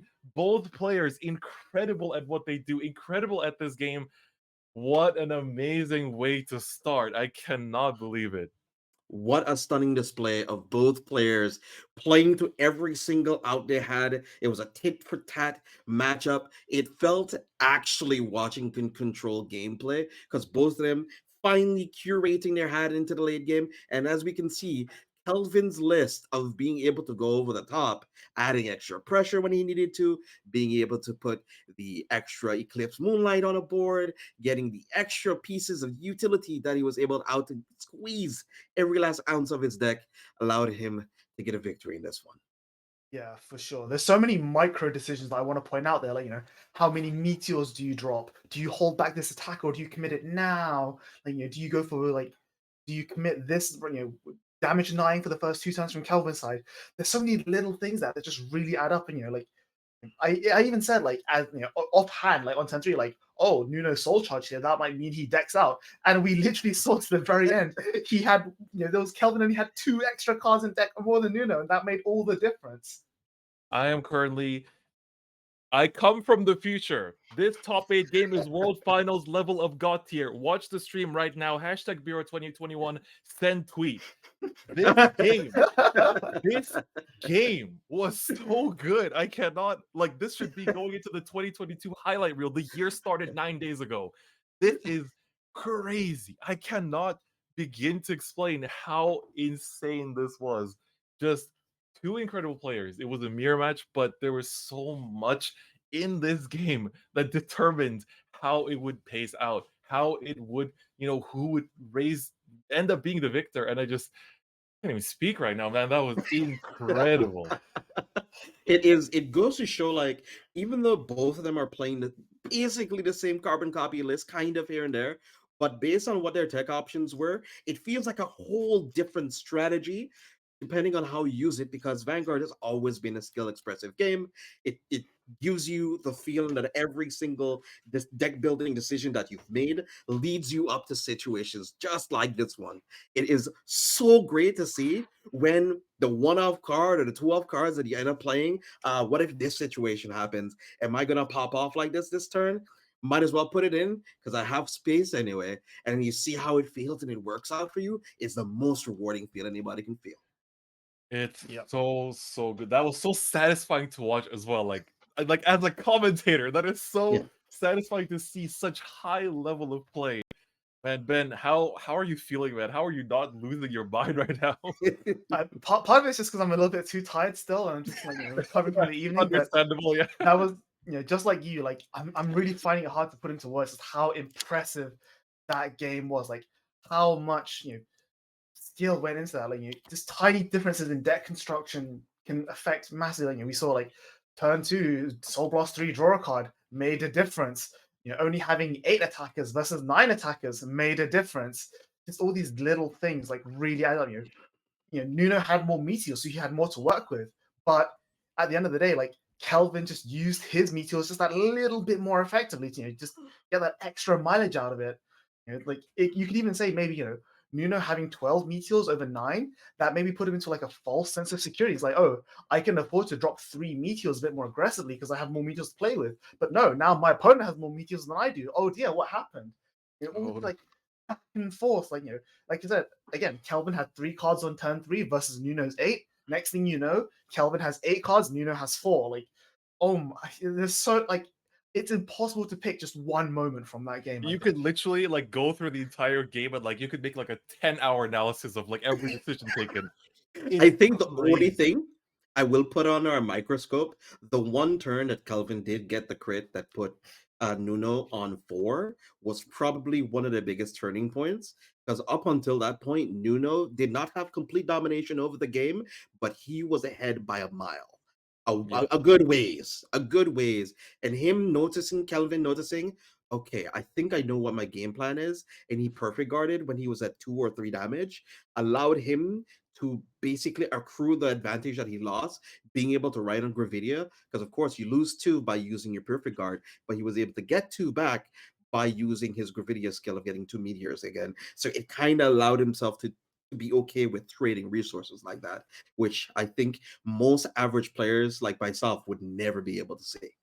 Yep, absolutely, absolutely. You know, God, that game was so. I really wish that was our finals. Like, I would love to interview Kelvin right now and just talk to him and be like, how, like, if he wins, the first thing I'm asking is like, how was top 8? Like, forget the finals. How was top 8? That game was so crazy. Like, that's honestly one of the highlights of the weekend for me so far. It's incredible. I think we'd all use a little breather just to kind of like, you know, gather our thoughts and emotions again. So we're going to go for a short break while we wait for the rest of the top 8 games to finish. But don't go anywhere. We'll be back for top 4 for more of these amazing, intense games. If you feel just as shook as we do, hashtag Bureau 2021 on Twitter. Tell us your emotions. Tell us how you feel. We'll see you very soon.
Ladies and gentlemen, have you recovered yet?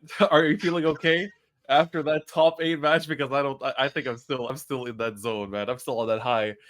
That top 8 match was definitely one way to start out the top 8 here for the EU stage of standard for BRO 2021. And we're only getting started. To think that that was just the first game of the day, and we now have semifinals to take a look at. Boys, how are you feeling? And I'm the one always yelling over here. How are you guys doing?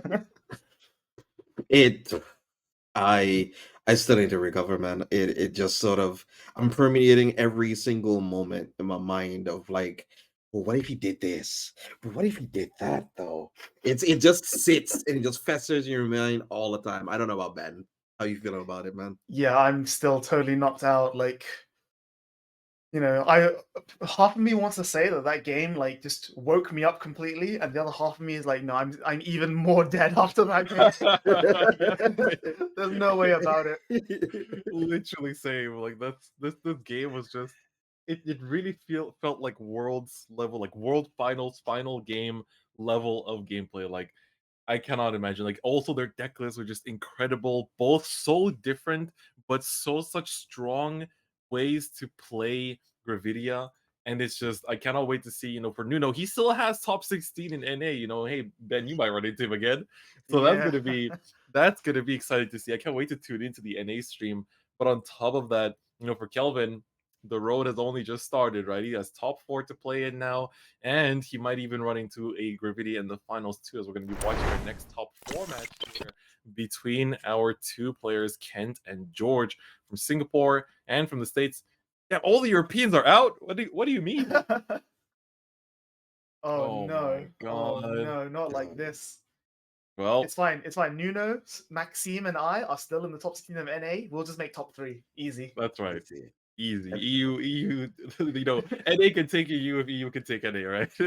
and EU already took OA, so it's fine. Ayo, It's that's right. okay. That's right. Yeah, everything. It's fine. We have that balance. We go Yeah, full going to circle. the semi-finals, we have here Kent playing pure Gravidia versus George, who's playing Laura Nerol. This is definitely another interesting matchup. Like, I feel like not only is Gravidia like one of the best decks in the format right now, but it's also one of the most interesting, right?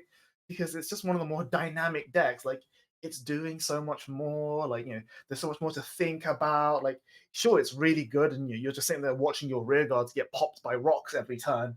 But when that actually comes down to like, okay, he's going to do this, he's going to do that. I need to kill his 10k shields. He's like, I need to worry about him hitting over trigger with his double trigger effect. Like, it's definitely not a boring deck to play as or against either, which I think is, we don't come by this very often in Vanguard. No, Yep, no, yep, we yep. don't at all, man. That's true. I think it's going to be in a matchup again where the lower end role player is going to have to try to figure out how many rear guards they're going to try to commit the turn, how many Mhm. meteors their opponents could possibly commit. It's going to be a matchup of like, how much did you understand this matchup to play against it? Yeah, for sure. And I think we're going to have another quick look at their deck lists again now. So just remind everyone what they're playing. So let's take a look at, I think, Kent's pure Gravidia list. Give it up Okay. a minute there.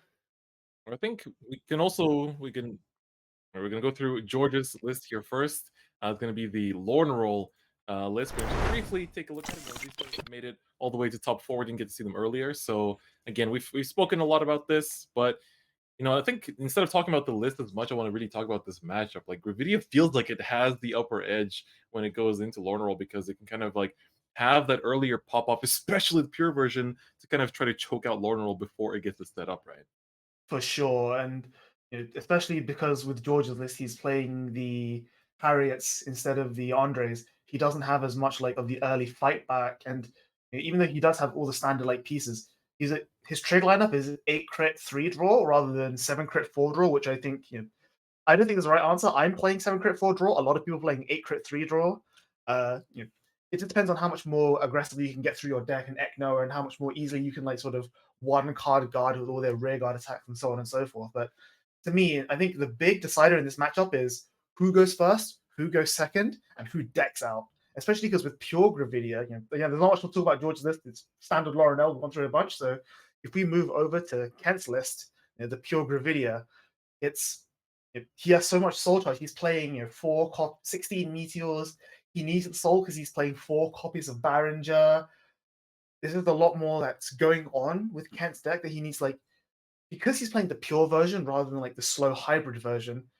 I think it's going to be on the onus is going to be on Kent to play a bit more of an aggressive game and like to take the lead and like really grab like the momentum by the reins and like dictate the flow of the game. But to do that, he's going to need to go through his deck a lot more aggressively because no matter what, Laura Nerol doesn't actually need to draw that much. As long as it hits his perfect guards and it hits his Elmas to guard the Vanguard swings, Gravidia is not like the rear guards in Gravidia aren't that threatening because Kent doesn't have like the world package. So Kent's going to be the one who's at most danger of decking out because he has to play his game more than Laura Nerol. Yeah, that is definitely true. That's definitely true. And I think we might as well just get into the game and let the players do the talking for themselves and see how this match is going to play out. I'm sure they've both played this matchup plenty of times in preparation for the event. We've seen both of them on stream as well. So I can't wait to see how this is going to play out for the two of them. As you know, for George, this is a matchup that I'm sure he's had to think about a lot because it is quite tricky to maneuver, especially the pure version.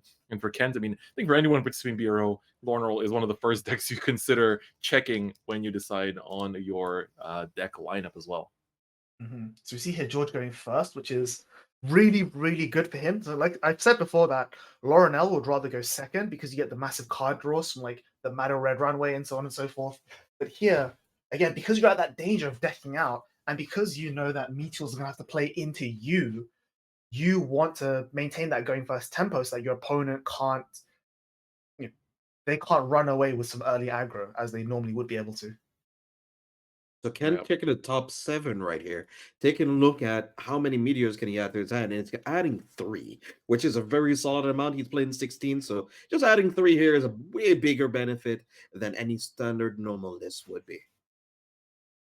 He's the only player here that's actually running the the Gravidia ride line to be able to search out the meteors. So we've seen it be amazing before. I'm going to see that early draw. A lot of the things that we've seen in Nuno's list as well be quite beneficial to him will also be here for Kent too. Yeah, and the big thing about having the Gravidia ride line as opposed to the Rutus is that George can now safely attack turn 1 and just maybe even potentially rush Ken. Like going first is great because Ken is on an 8k Vanguard, so George can commit things like the Harriet, the Elma, and just attack into that 8k body without worrying about the guard. That's right. Dropping grade here for the ride. Going grade 2 Lorne roll, getting it to search out the grade 1 song. Or does he have it in hand? He'll search. Going to dig through his deck right now. He's going to be activating it. I'm really hoping to see some early aggro from George here because, sure, you're giving Kent Counterblast to play his Meteors with, and you're giving him targets to pop with the Meteors, but by putting him on higher damage, you just make that Laura Nerol turn way more threatening, and by doing it before Kent can set up his 10k shield, I think can really give him a big tempo swing. Not wrong here. So he is going to be cutting the deck here and sending it back. Let's see if he follows your idea. Trying to consider here what he's going to be going for. As you said though, like this early swing is definitely something you can do because there's no real counterblast coming down next turn. Like this is the pure version.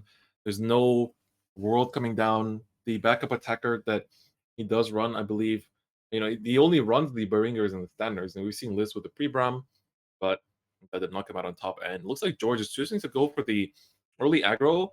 I'm fine with it because I think this does allow him to essentially kind of commit these pieces before they have risk of getting wiped out. So he has 2 turns of mileage from that one card. For Kent going for a once a pass there, and he gets the an over trigger comes down. That's going to be huge. I think now Kent definitely wants to go into the. Does not want to take damage. Oh, there we go. Yeah, we'll take it. We'll take it. So, so that's gonna be huge because now that Harriet on the rear guard is gonna be 18 going next turn. So Kent might have to attack it just to get that body off the board.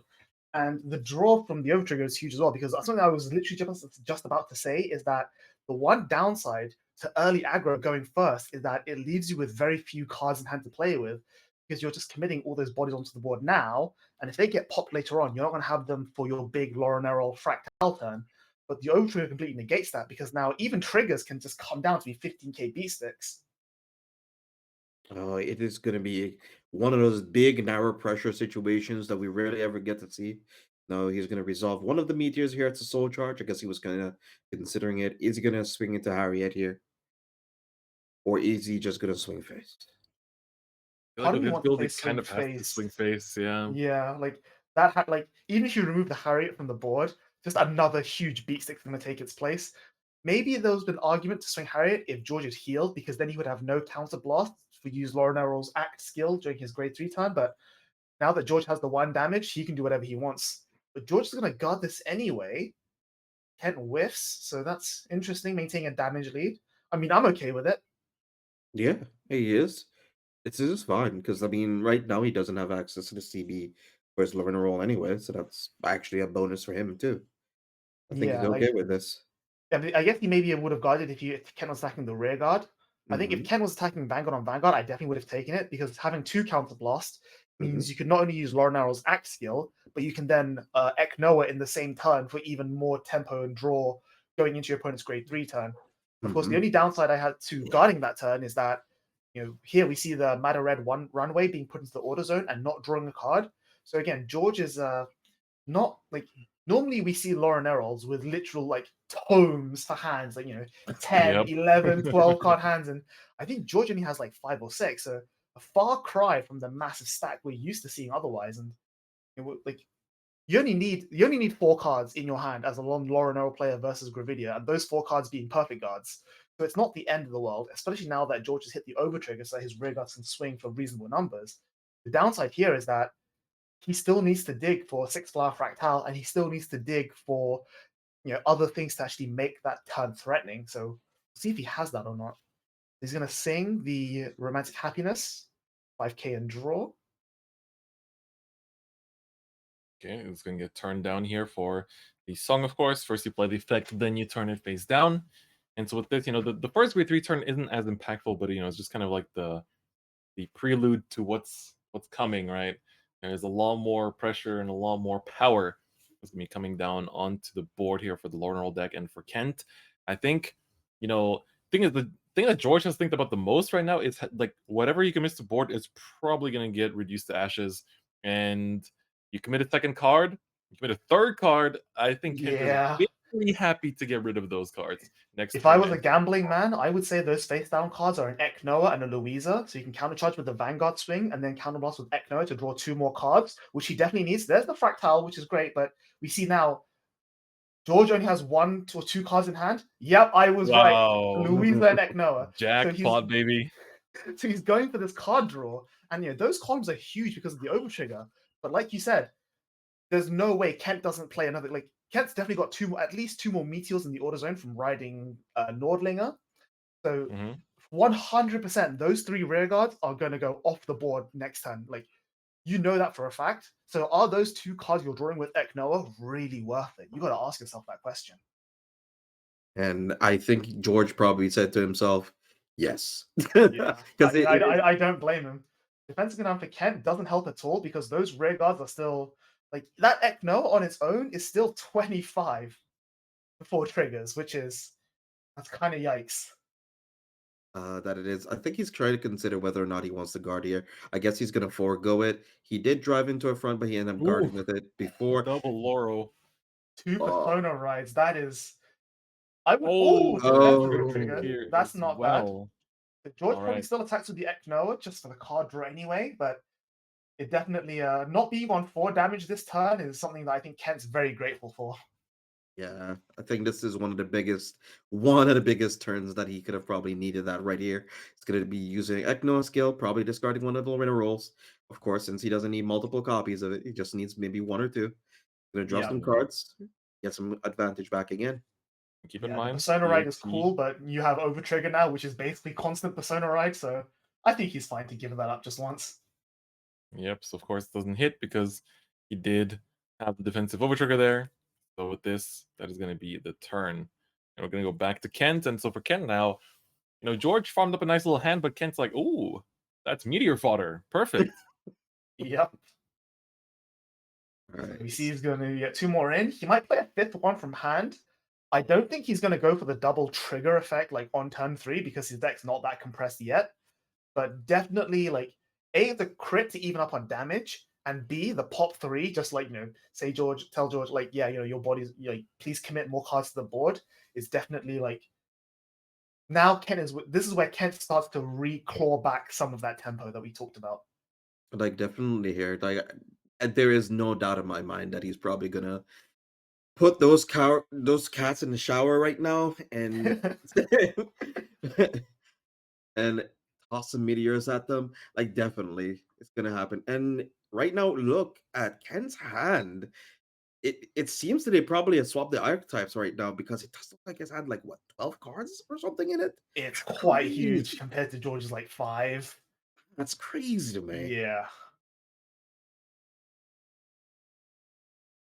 And here's the thing as well, like he says Kent's gonna hit the 5th meteor. No matter what Kent does, George can't really punish, right? All George can do is just say, nice cards, 60k, no sentinels, please.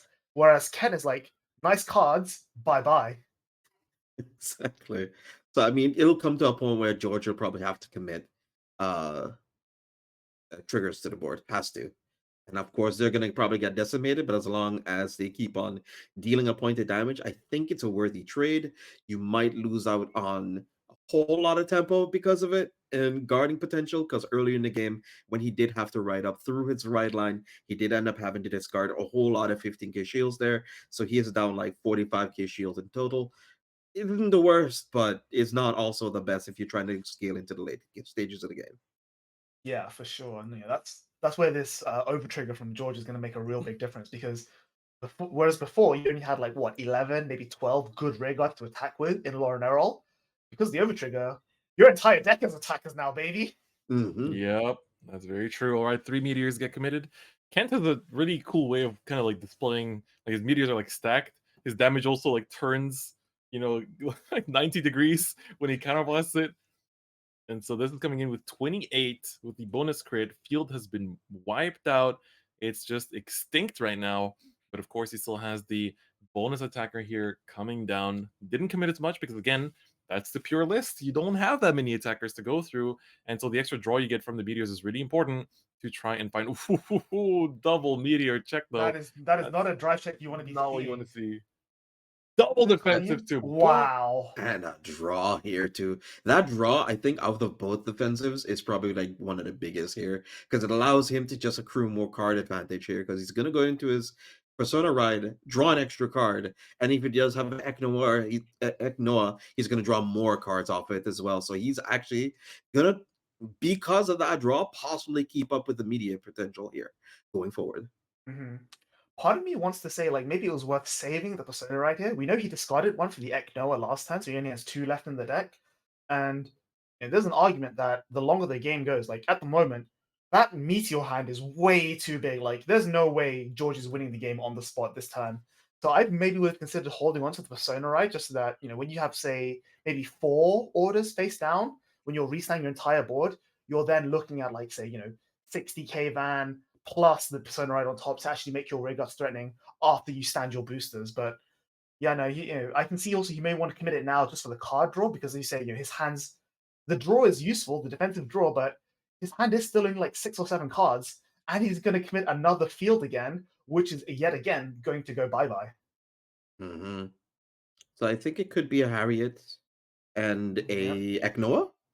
A draw, No, close, but it's a 15k draw. The two best attackers in the deck, the draw and the Ekno.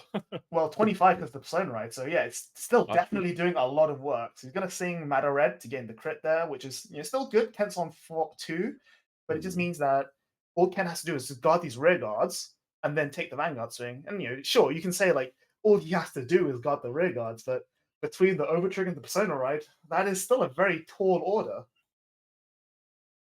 We'll see how he does it. So we're going to commit a booster? Do you want to throw down another Louisa? I'm not so sure about that, George. There's the other Louisa. Right, well, the countercharge will be coming through. Does he not have any more songs to play? Doesn't look like it, so it's only going to be standing 2. I mean, it's still only pretty getting decent +20. columns. True. Yep. Still pretty decent columns here. It's a 25 and a 33. I think I like that. So 25 into rare, that's not too bad. And this is 33. It hits nice numbers. And I think the other thing as well is that one of the reasons that actually I think attacking the rear guard is correct is because, as you know, these are open deck lists. George knows that Kent only has 8 attackers in the deck, so every single one he gets rid of is more cards that Kent has to commit to the board to actually win the game with. That is true. And it's a really good read on George's part. I think he knows how to kind of navigate this matchup in particular. And so for Kent now, it's like, okay, well, these are some pretty swole rears that I have to drop at least 2 cards to guard with. And then the Vanguard's coming in with a huge power. You probably want to think like this is usually the guardable Lorna roll, but Persona Ride plus the Overtrigger like buffing the Louise is making this a little bit difficult. And Yeah, so this is 23, 34, 44, 64 after all already is said and done. like And it's only turn 4. It's only turn 4. It's only gonna go up from here, and there's still 2 more huge rear swings. Like you could make the points like, yeah, you can, like take the damage here. Defense will help you deal with the rears, but then next turn it's gonna be way harder to deal with anything. PG gets checked and a crit, making this 3 damage onto Kent's side of the board. George, though, he's thinking where he wants to commit this. Is there Okay, he does give the crit to Vanguard. I was like, is there a reason to give it a crit to rear just to make one of them like kind of like must Well, guard? The 33 is harder to currently makes magic numbers, so 43 is slightly rounder than 35. So I think crit to the Harriet's fine there. Damages yet another meteor and a crit. So the defensive is nice. Ooh, 2 meteors gone for Ken there. So we've seen he had 5 in the order zone, so he's 4 in the drop zone because he discarded 1 for right deck, 2 in the damage, 2 in his hand. He's like, what, 9 meteors out of 16 gone already? That's quite a bit. That's quite a bit, but then it's also something you also want to notice here too. On George's end, his hand is also looking pretty slim. He did not drive into any orders, so he'll need to try the top deck one. So if Kent gets to clear this board here, George is just gonna have to swing with very, very scarce numbers of like 13 or 25, sorry, or 15 or 23, and maybe a 13k Vanguard, which is not the biggest, which does allow Kent to keep pace with this. Yeah. Oh, no, Wait. 6 damage heal. Oh! Just like that? Just like Oh. that? Hold up. What? So that hand has maybe just meteors in it then. Possibly. That is, yeah, I mean, and here's the scary thing, like you said, George's hand is quite slim, not the healthy. If Ken has the rewrite here for Persona to get the 5th meteor in, this might be, there it is, this might be the 5 meteor double trigger turn.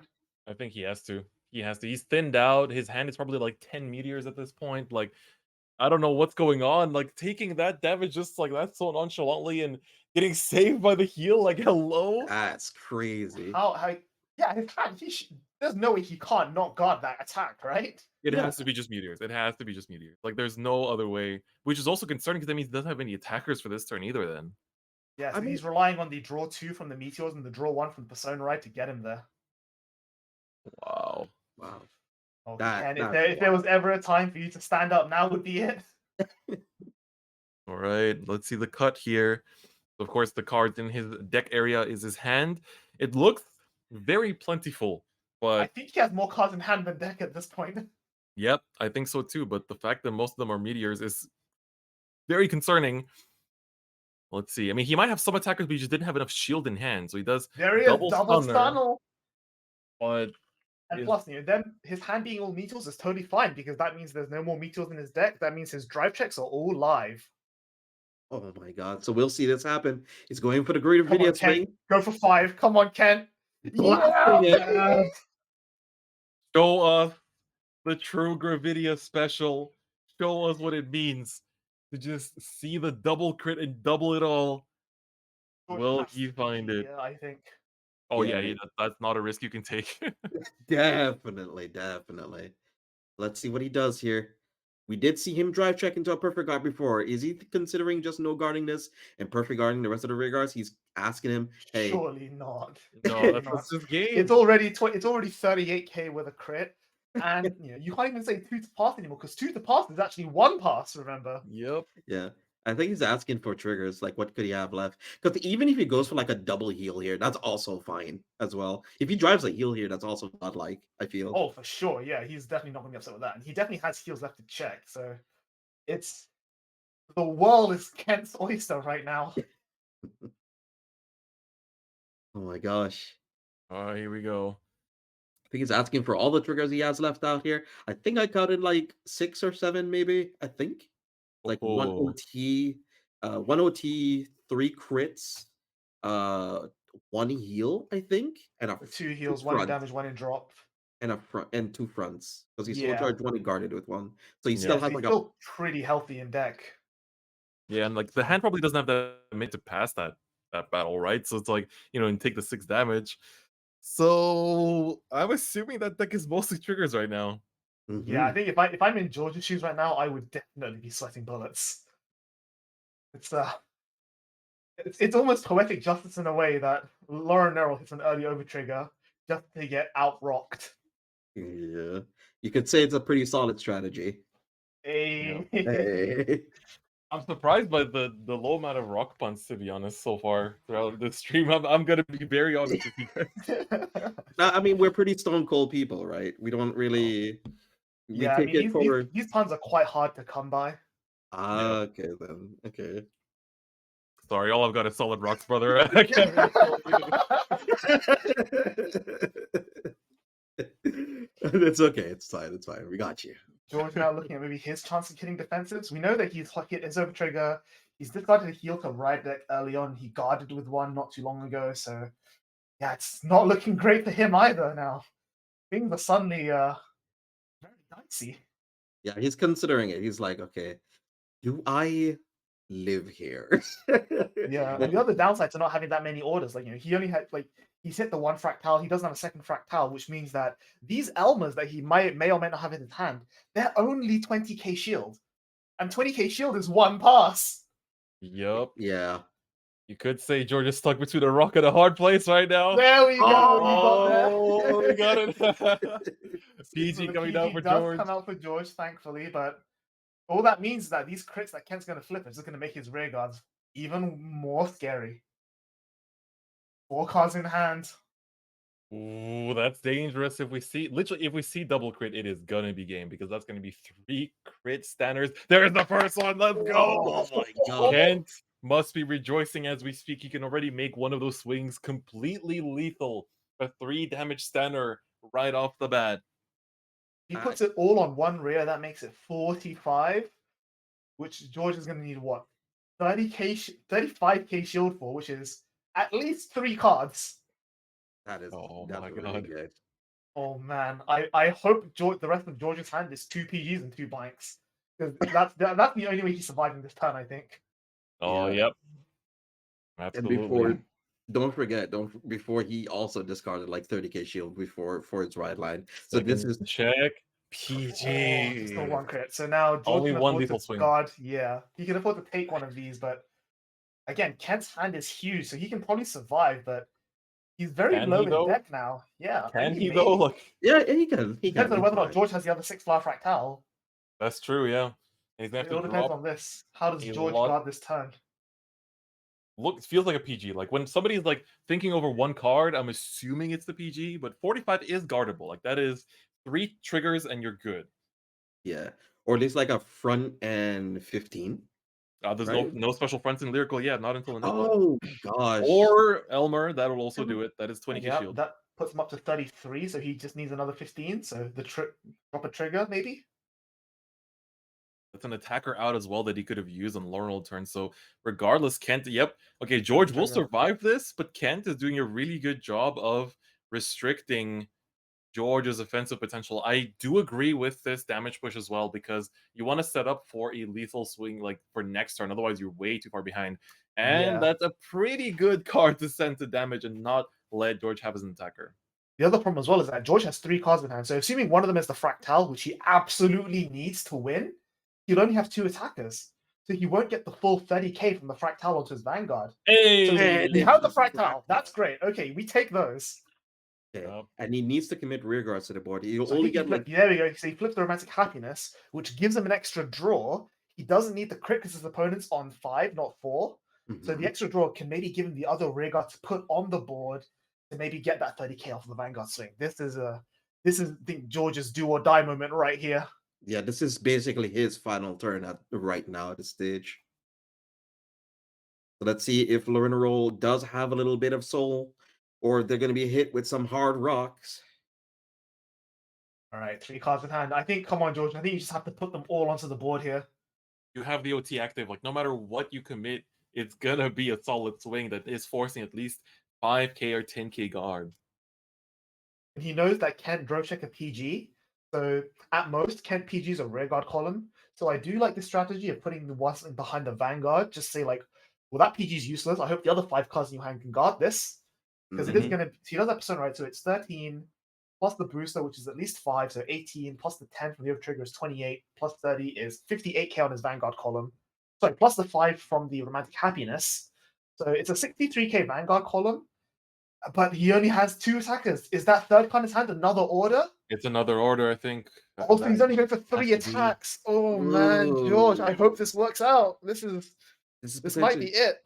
This potentially could also just be an intercept, no? Because it's PG Ooh, comes PG down this while one. he can. Yep.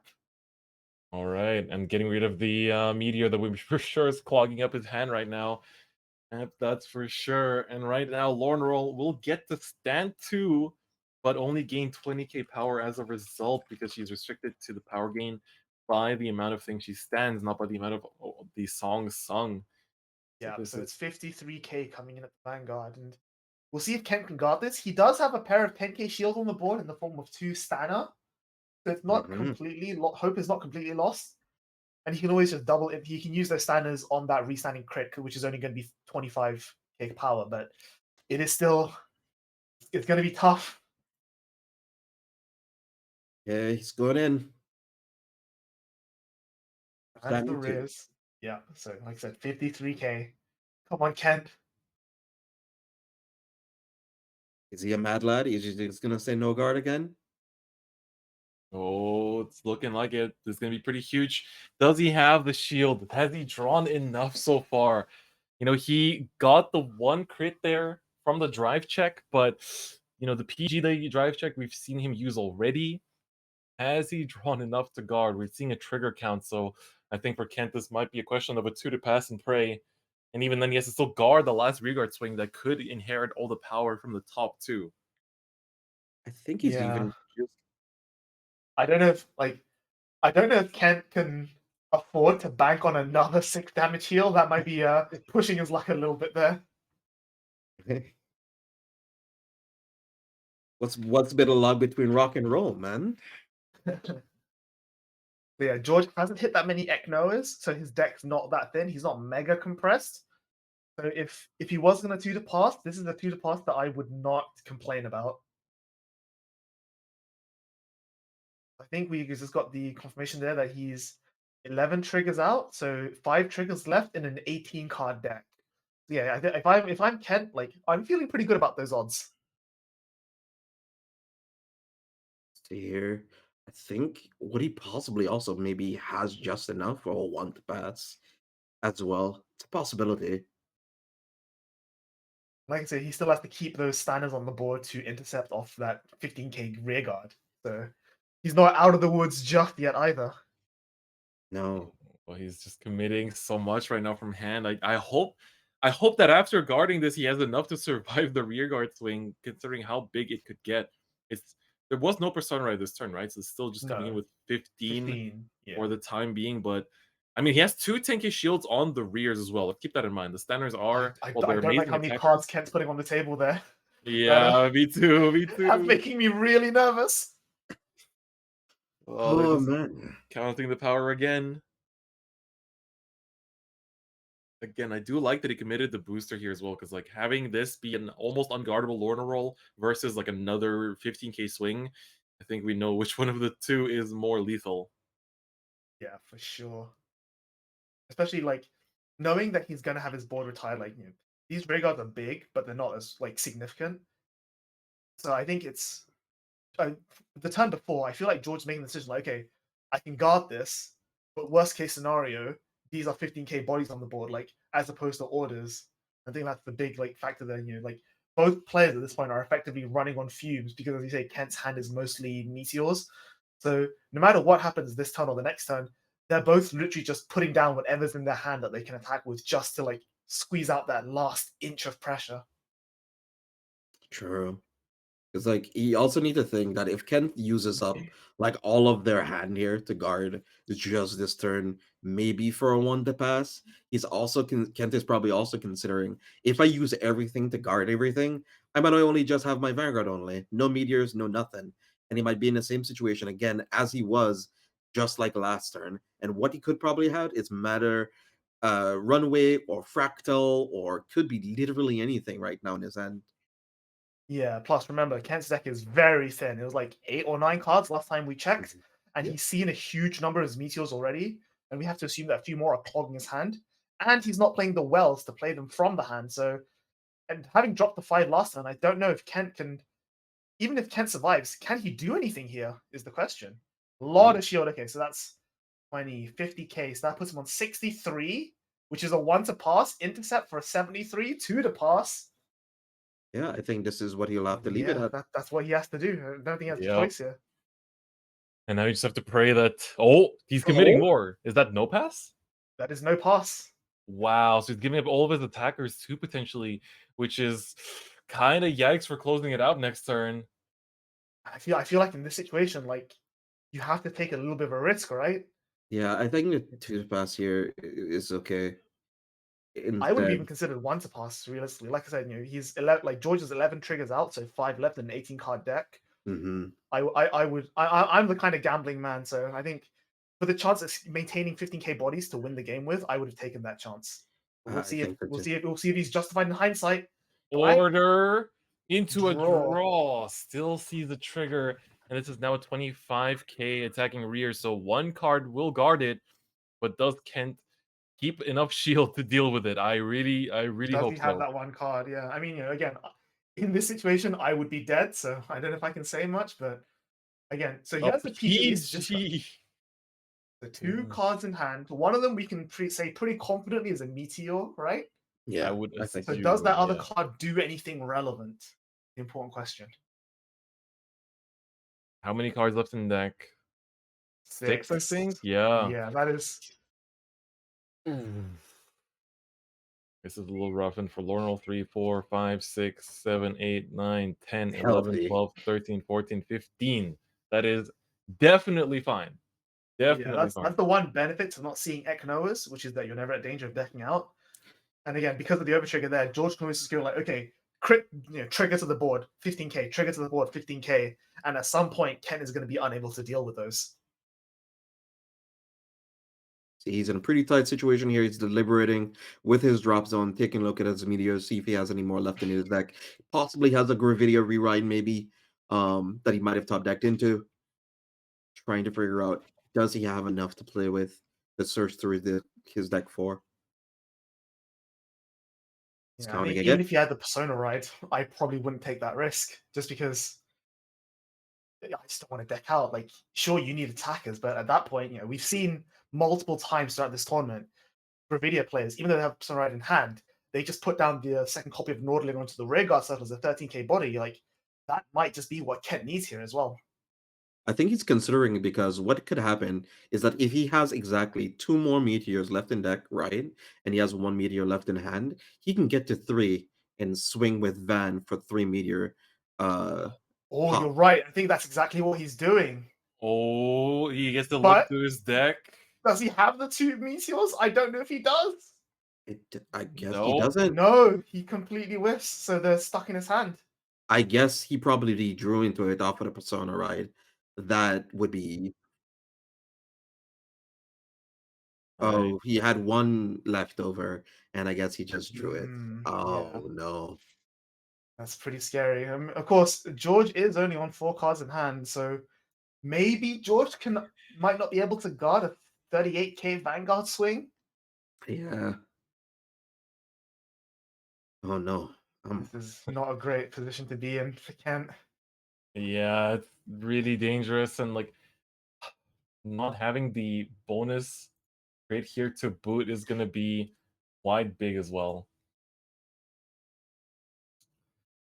At this point, he's pretty much just banking on George being unable to guard 38k attacker and just hoping to hit flip his last crit. I think is his only winning image remaining. Tension is so thick you can cut it with a knife. Yeah, it's crazy right now. Let's see. They're deliberating which order they want it in. I guess they're counting like how many triggers potentially could be left. I think what Yeah. Ken's left in his deck is just maybe just only triggers and maybe like 1 or 2 grade 1s or 2s. And he's saying put the top 3 to the bottom as well. This is the ultimate cut of all cuts. Yeah, it's pretty hard to do the 3 piles when you only have 5 cards in your deck, but they're persevering. Let's see. Here comes the meteor. There's one obviously There's one. choosing not to soul charge. And does he have attackers? Does he have anything? He's on Persona, right? So they will swing for decent numbers. Definitely significant. Anything will do here, Ken. Even triggers. I think even triggers is good here, yeah. You definitely don't have a next turn, so I think you just go for it at this point. Yeah, it doesn't matter a red runway in hand, so you know that he's coming in for a crit next turn. There's no Double reason trigger not to. commit. Yeah, that's perfect. Yep, 2 15s. All right, let's see those yellow cards, Kent. Mhm. Yep. 14 from the crit, 15 from the heal. Gonna pop the 1 meteor on attack. Don't forget to actually declare the attack though. Right, popping the critical trigger here. The Vanguard does need to be rested though for the attack. There we go. 38k with only effectively 3 cards to guard with. I think Does he George knows have the where- last PG? I wonder if would you have attack rear first here to try and like force out at least 1 card or force him to take a damage? Because now it's like banking on the crit. And I don't know if he even has a crit left in deck, does he? I don't think so. I think the last crit is on the board. Maybe not, yeah. So I guess maybe he's just banking on like maybe a front, just to, like force those other rays through for the last few points of damage. No, No guard? guards. Yeah. Uh-oh, if there is a crit Uh-oh. left, this could be dangerous. And there Oh, it it is! is! There's God! the crit for game from Kent. George's going to be praying for a heal here, and the Stanner to boot. 2 damage coming down for George. First 2, check is going 1, to show us the perfect guard that he would have loved to have there. Second check 2. is going to be the Elmer, and that is Wow. going to be game. This incredibly close matchup between George and Kent. After all the back and forths, the conclusion is Kent's victory. And George fought valiantly, made it to the top 4, will still be able to play for 3rd place for a chance at that Verena Expecta winner's card. Whereas for Kent, he's now secured with at least several copies going into the finals and taking Gravidia all the way to the top. Yeah, that's what a game there. Like both players hitting their over triggers at very key moments. It's back and forth compared to the game we just saw at the first round of top 8, where it's like marginal like player skill making all the marginal difference there. Here it was just a case of like big haymakers left and right, full of excitement, and yet just it was still an incredible game, just in a completely different way. But that Yeah, was truly amazing. But incredible. yeah, there it is. George is going to be your other finalist. Oh, Kent is going to be your other finalist. Sorry, George Ken is going to be your other playing for finalist. 3rd George place. is George fighting for 3rd and 4th there, but Gravidia in the finals. Who would have guessed it? Yeah, I mean, going into this event, I think we were saying Bruce, Lorna Roll, this and that. Bastion. Everyone was like, "Oh yeah, Bastion's gonna do great." And there's not a single Bastion in any top 8 in any region, which is kind of that's a thing. That's a thing. But Gravidia definitely is, I think, the surprise, but also for anyone that's kept up with the meta, also the expected results, because it is just really good into the current meta, and it just looks so strong as things are developing. And here we go. This is going to be a very exciting finals. Kelvin is bested by William in the other top 4. No, not like this. We saw this last time around as well. He lost the semifinals, and I think he ended up 4th as well in premium. After that amazing game, Kelvin's journey ends in the top 4, but William manages to defeat him. And so this is going to be, if I'm not mistaken, a Bruce versus Gravidia finals. It's just Yep. like the Overdress Season 2 episode. We saw, the board wipe into Derek remaking it and then being able to clap back. Will it be reenacted here in the anime, or will Kent reign victorious with his pure Gravidia lineup? Unironically, I do think that Derek is going to be actually pretty pivotal in this matchup. Funny enough, based on the nature of their interactions between both of their decks, one kind of just wants to keep on punishing you over and over and again, and Gravity wants to keep you at distance, controlling your board, maintaining hand advantage, and punishing you whenever you make a misstep. So it'll be very interesting to see how this one plays out. But remember, Absolutely. Williams is the list that's only playing 3 Derek, so these tech options are in this matchup suddenly might come back to haunt him. Yeah, that was like I just want to go back to that game for just a second. That was an incredible game to talk about. Like, the overtrigger from the Lornell side was huge, but at the same time, he didn't find Eknoas. He wasn't able to maintain that card advantage that Lornell was known for. He didn't he wasn't able to spam multiple Mad Redders or 6-star Fractals. So even though he could make a board that was always threatening, he couldn't go anywhere with it. And that I think just gave Kent, as the Gravidia player, just all the room in the world to sit back, hit you with a crit, force out your PGs. And sure, Ken did have to rely on the 6 damage heal, but he was able to pivot off of that perfectly and to go, okay, cool. Now that I have the 6 damage heal, I'm survived. I have these extra cards in hand. I can commit stuff to the board still. I can take the risk on the Persona ride. It was just like, he looked at his one, he's like, okay, what is my out? He chased it out and he got rewarded for it. And so it was just incredible from both sides there. Just, that was just such an exciting game to watch, especially off of the back of the first Gravidia mirrors.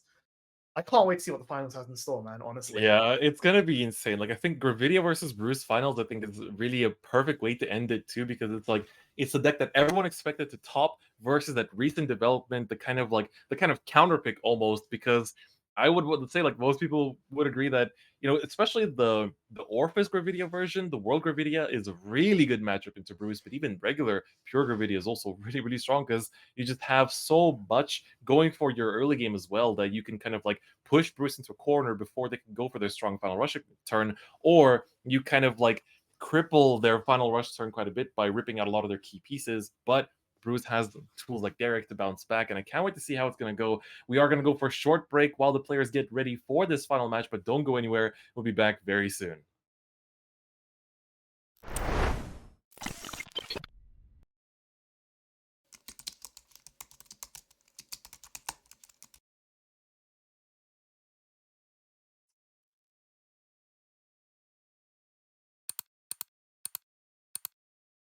Wow! Now that Decklog is available, you can register your deck list for tournaments with ease. If you have not used Decklog before, no worries, we have a tutorial video.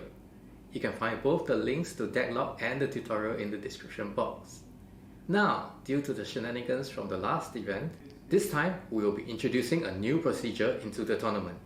We will be conducting spot checks by requesting a player in a room to show us that nobody is nearby to give them help, that there are no extra cards or suspicious items around.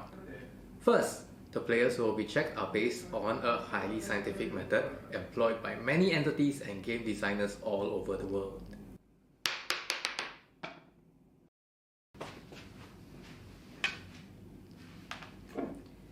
Hi Player 456, you have been chosen for a spot check through a fair and impartial system.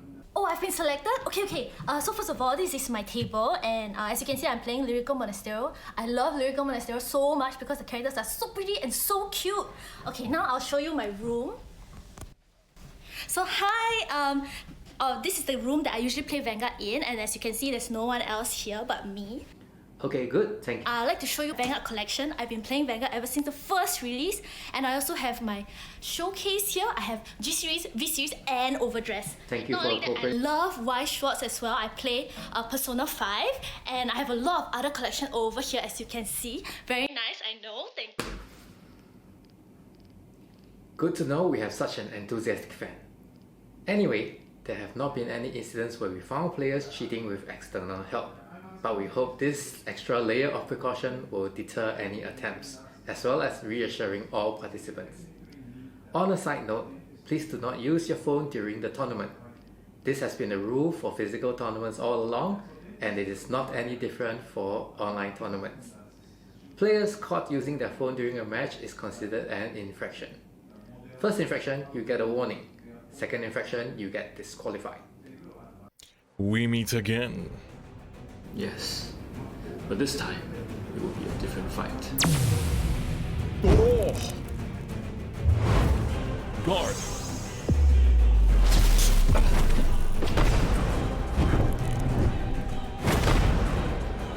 Over, Doriga! Please don't heal, please don't heal, please don't heal! And the championship goes to Chris! Okay, yeah, that was a good fight. Thank you for the game. That match was so close. Thank you so much for the game as well. So Judge, when will this game be uploaded to the official Bushiroad YouTube channel? I want to show my friends like the epic fight I just had with Chris.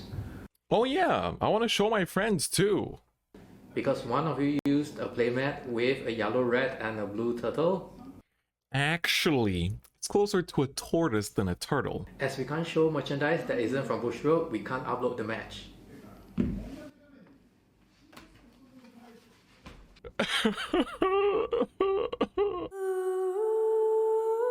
During our last tournament, there were a number of exciting matches that we think players would love to watch. However, because unofficial merchandise were used, we couldn't upload the videos. Non-official Bushiroad merchandise are not allowed in tournaments. This includes card sleeves, playmats, and any other objects appearing in your video. Dragon Shield and Ultra Pro generic sleeves with no art are allowed. If you do not have an official Bushiroad playmat, you can buy one at our Bushiroad online store. You can find the link in the description box below. We have a lot of beautiful card sleeves and deck boxes, all of which are allowed in the tournament. And from now till December 10th, if you use my code, you'll get 5% discount, 5, for all TCG related products. Use the code BROTHER2021. That's brother, not brother. BROTER 2021. While stocks last. Okay, fine. You can also flip over your playmat and play on it. Hi everyone! So in order to distinguish between offline and online tournaments, we have rebranded it to Bushiroad Rumble Online, BRO or BRO for short. That's right, if this is your first time participating, we've created a video with some rules and do's and don'ts to take note of. We've also included some links to useful videos such as how to shuffle and how to prepare for a remote fight. And the links to all these videos will be available in the description box below. That's right, please do take a look at the tournament page where there will be more detailed rules and information. Alright, thank you! Hope you guys have fun. See you there. Bye. See you there! Bye bye! See you there, bro! Bro. Bro. That's all we have for today's video, and I really hope you guys enjoyed it.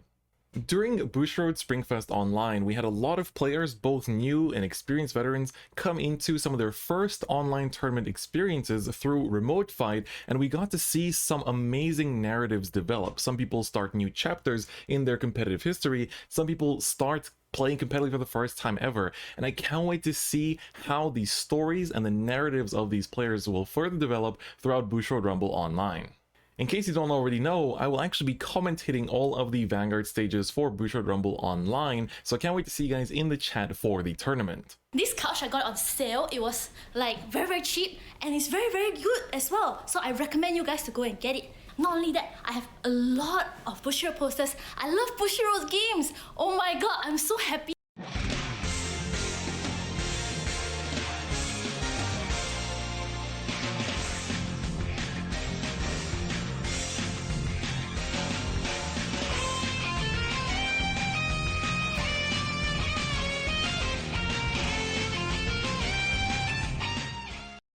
Cardfight Vanguard Overdress. It's your leader, Mirai. Look how cool that starts. This is it, the final battle. We're down to one last game to determine who will take it all today in BRO 2021. This is the final tournament. This is the last one for Vanguard. There's still Weiss next week, but This is also going to be the last of the EU region for Vanguard, with just NA remaining after this. And we have 2 players left to stand off and see who will rise above them all. Boys, finally that time. It's time to see who is going to take it all. Yeah, it's so exciting. Like, even after the incredible day of Swiss we had yesterday and the amazing like top 2 games we had just now, like I don't know how it can get any better than this. Honestly. I don't know either, man. It like that last couple of turns before was just super crazy to me. Like the back and forth between both of the players, the skillful distribution of and uses of their skills, the way of knowing when to push pressure here, when to try to farm advantage, and one small stumble of either not having your order or one small stumble of committing maybe one too much rear guards can oftentimes make or break the matchup. Absolutely. And I think, while we get ready to get into this game, let's take a look at how these players got here, what kind of journey they had to go through in this top 8 bracket in order to reach this final showdown. And so, these brackets have been tough for Kent. He had to go up against Marcus and his Barrow Magnus deck and beat it in top 8. And then he just faced off against George, a very, very close matchup with his Lorna roll there, and managed to barely take it there and take himself to finals. On the other side, I think William, he's had a pretty tough run as well, going up against Aaron in the top 8. That was a Bruce mirror match that is never easy to maneuver, and always, takes a very skilled Bruce player to know what to do in that mirror.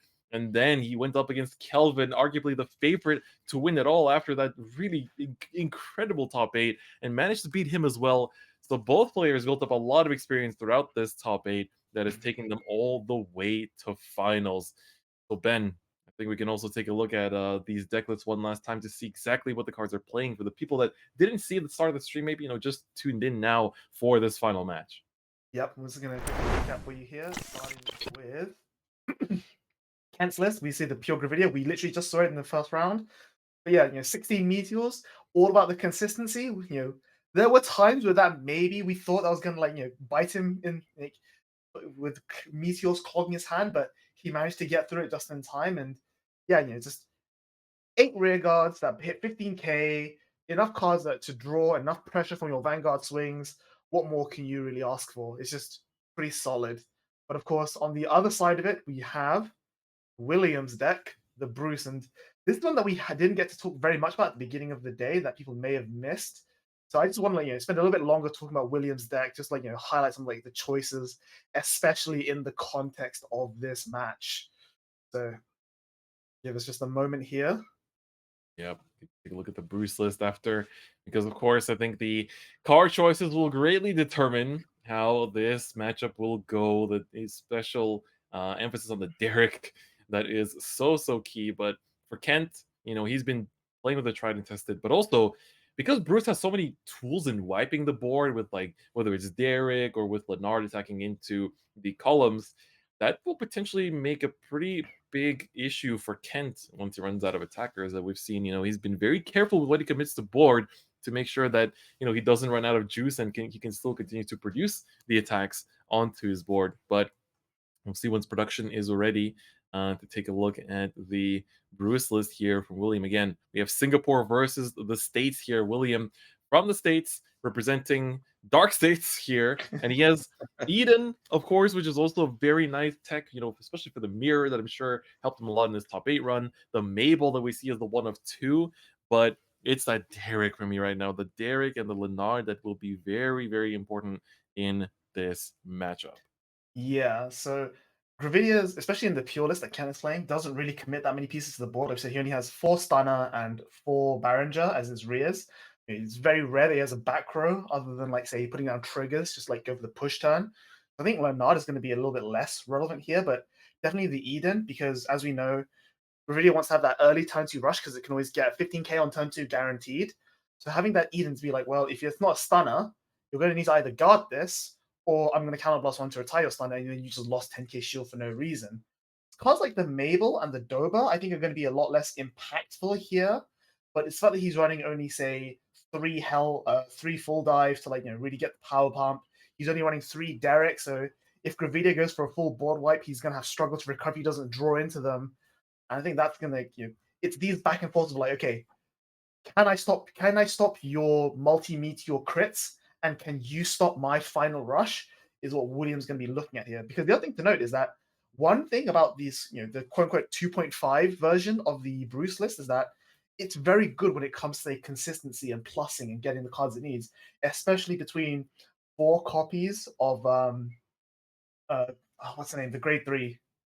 Oh, Marjorie. Marjorie, that's it. Yeah. So even if he hits like say perfect guards or his over trigger off of the Derek, he can put them into Soul with the Marjorie and then add them back with the Protobulb, which is exactly what he wants to do. Like just to say, okay, I'm not afraid of your 28k 2 crit Vanguard. Like I've got everything I need, whereas you still need to deal with my 25k guys.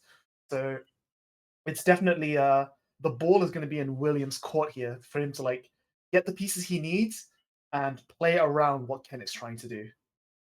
So I think it'll be a situation of probably who goes first and who's going to go second. Bruce is going to profit way off of this aggression of going first, and I think that might end up holding a whole lot of power over the matchup as per usual, since Bruce is a turn 4 oriented deck because you cannot use your final rush at the start of your grade 3 turn when you just rode, so you need to wait a full turnover before you can get your final rush bonuses off. Yeah, for sure. And I think that's one of the things that he might struggle with because, as we know, Gravidia is very good at controlling the pace of the game and the board state. And if William needs to like put the pressure on to get there, he might struggle. I'm going to keep talking about this for a little bit longer, but when we talk about Bruce and we talk about the set 3 changes and some of the quote unquote tech options that people are playing, things like Queen Lu would have been really good in this matchup because most of Gravidia's defensive pieces are going to be that 10k stunner and then his triggers, and that's it. And so Queen is saying, okay, no, like stunner's not enough, give me more. Or say maybe even the Brian giving a crit to the Vanguard, say like, okay, well now you need to have the PG because I'm going to be 28k on the Vanguard. Like these things that would have that reduce your consistency in exchange for the higher ceiling. We may see throughout the game that that's what William would have needed in this matchup. But I think that's enough talking about the decks for now. And it looks like the players are ready. Yeah. So I think we're just about ready to get started. It's time to stand up Vanguard one last time for the EU region for BRO. It's been an absolute treat casting with you, gentlemen. It's time for our last game here today. And so this is going to be, a great way to start off the, or to start off 2021, start off 2022 for competitive Vanguard with this final match between Kent from Singapore and William from the United States. Kent going first, getting the top 7 search for the Meteors.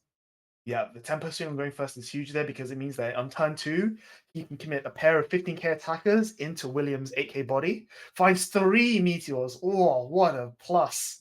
Oh my gosh. That's great. That's definitely what you want to be doing. Because like right now he puts himself in a situation he can just discard a couple of those meteors for riding, so then he doesn't need to worry too much about it, and then he could just use the rest for either committing cards to the board. This is like one of the best surpluses here for when you go first with this deck, or even when you go second, is adding those meteors to hand gives you such good discard fodder. Yeah, for sure. And the other big benefit as well is by going first, he has to worry a lot less about William's final rush turn because he'll already have had one big grade 3 turn. He'll have already ridden Nordlinger for the +2 off of the meteors on ride. So I think, at the moment, it's definitely advantage Ken. All right, soul maybe not soul charging a heal. That spoke too soon there. All right, well, that's going to be the turn for Kent. Coming back to William. He's playing in the dark. It is still, if he's in East Coast, it's just the morning. But if he's in West Coast, it's like a nice 3 a.m. right now. But of course, the usual Bruce turn, just swinging once for the turn. And now, you see, the one nice thing of the different Brancade decks is one pass. It's not going to hit, though. Derek, though, is a pickup. That was a very risky move. Like, one of the big things that you want to do against Bruce is, like, be on low damage early so that you can afford to just no-guard a bunch of their final rush attacks. But the Diablos Bride line calling out the starter to boost with actually makes a big difference. It makes it really hard to guard that early. So, when you're being hit with, like, 10k rears all the time and, if Bruce gets the early rush, you can find yourself at 3 or 4 damage going into their turn 4, which is a really scary position to be in. Plays a second meteor here. One thing I also want to talk about is that, like, for Brancade as a nation, they always have some kind of tools to kind of like hinder Bruce's early game, right?